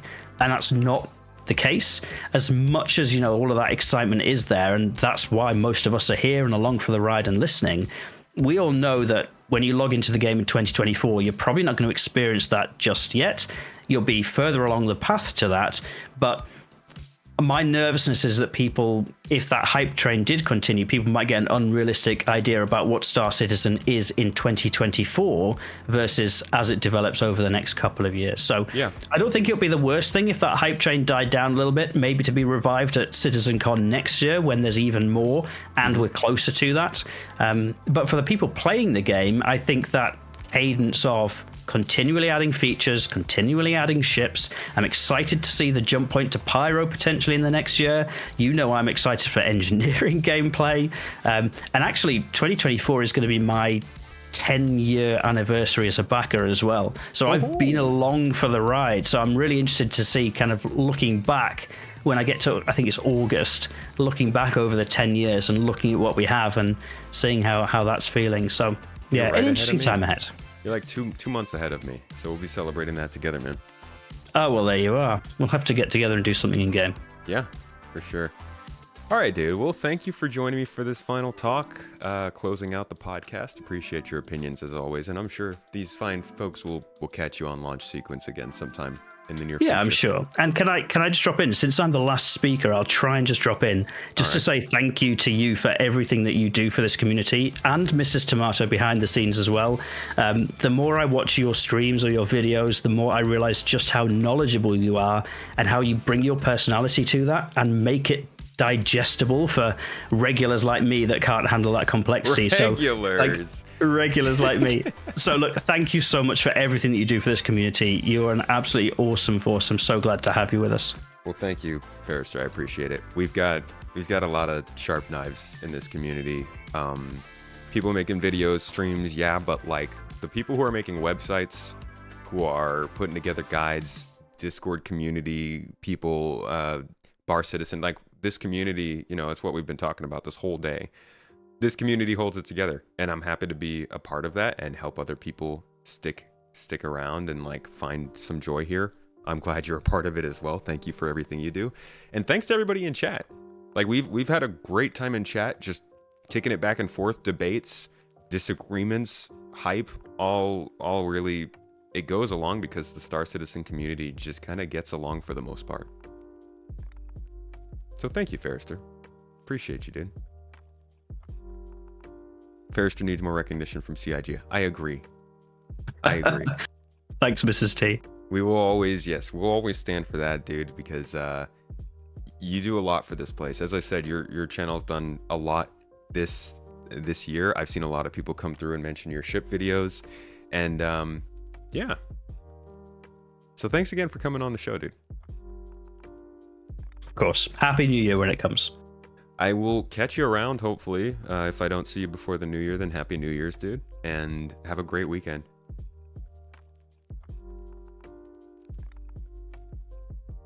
Alrighty. My friends, that was the Greenhouse Podcast. That was your 3.5 hours of community feedback on Star Citizens 2023.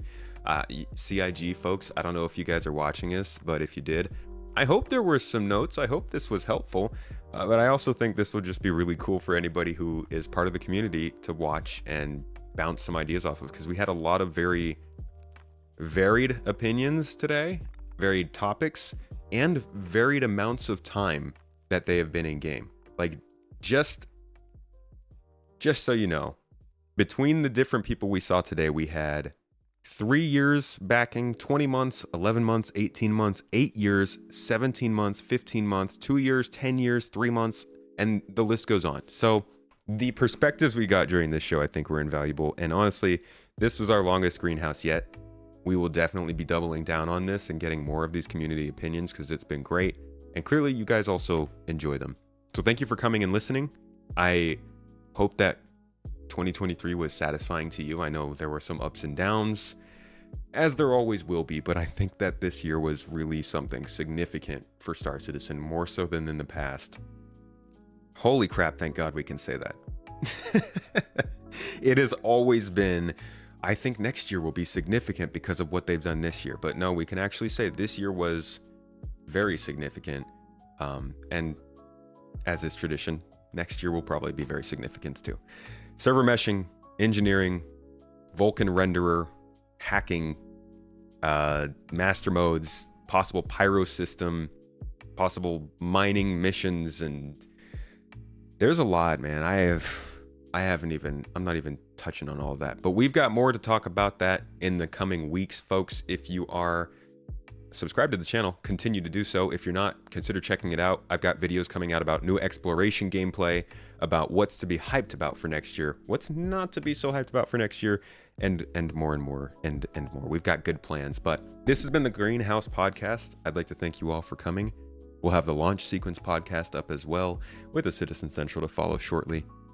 I hope you had a great year. I hope to see you in 2024 for the good times. And yeah, that's about it. That's wrapping it up. I can't believe this is the end of the year. We will be live, me and Mrs. Tomato, for our New Year's stream next day. Tomorrow is what normal people call it. And we'll be talking about what happened this year for us. Star Citizen did great, but how did Space Tomato Gaming do? We have grown quite a bit in podcast, live stream, and videos. And we're going to have a little back patting session, also a thanking session for everybody to be here and be part of it. But we're also going to explain a little bit about what's going on next year with Space Tomato Gaming, and we're going to celebrate the New Year's with all of you. So if you didn't get to join us today, please come join us on Discord, and we will be doing a big New Year's celebration tomorrow over the course of like 5 hours with our whole org. It's going to be good fun. It looks like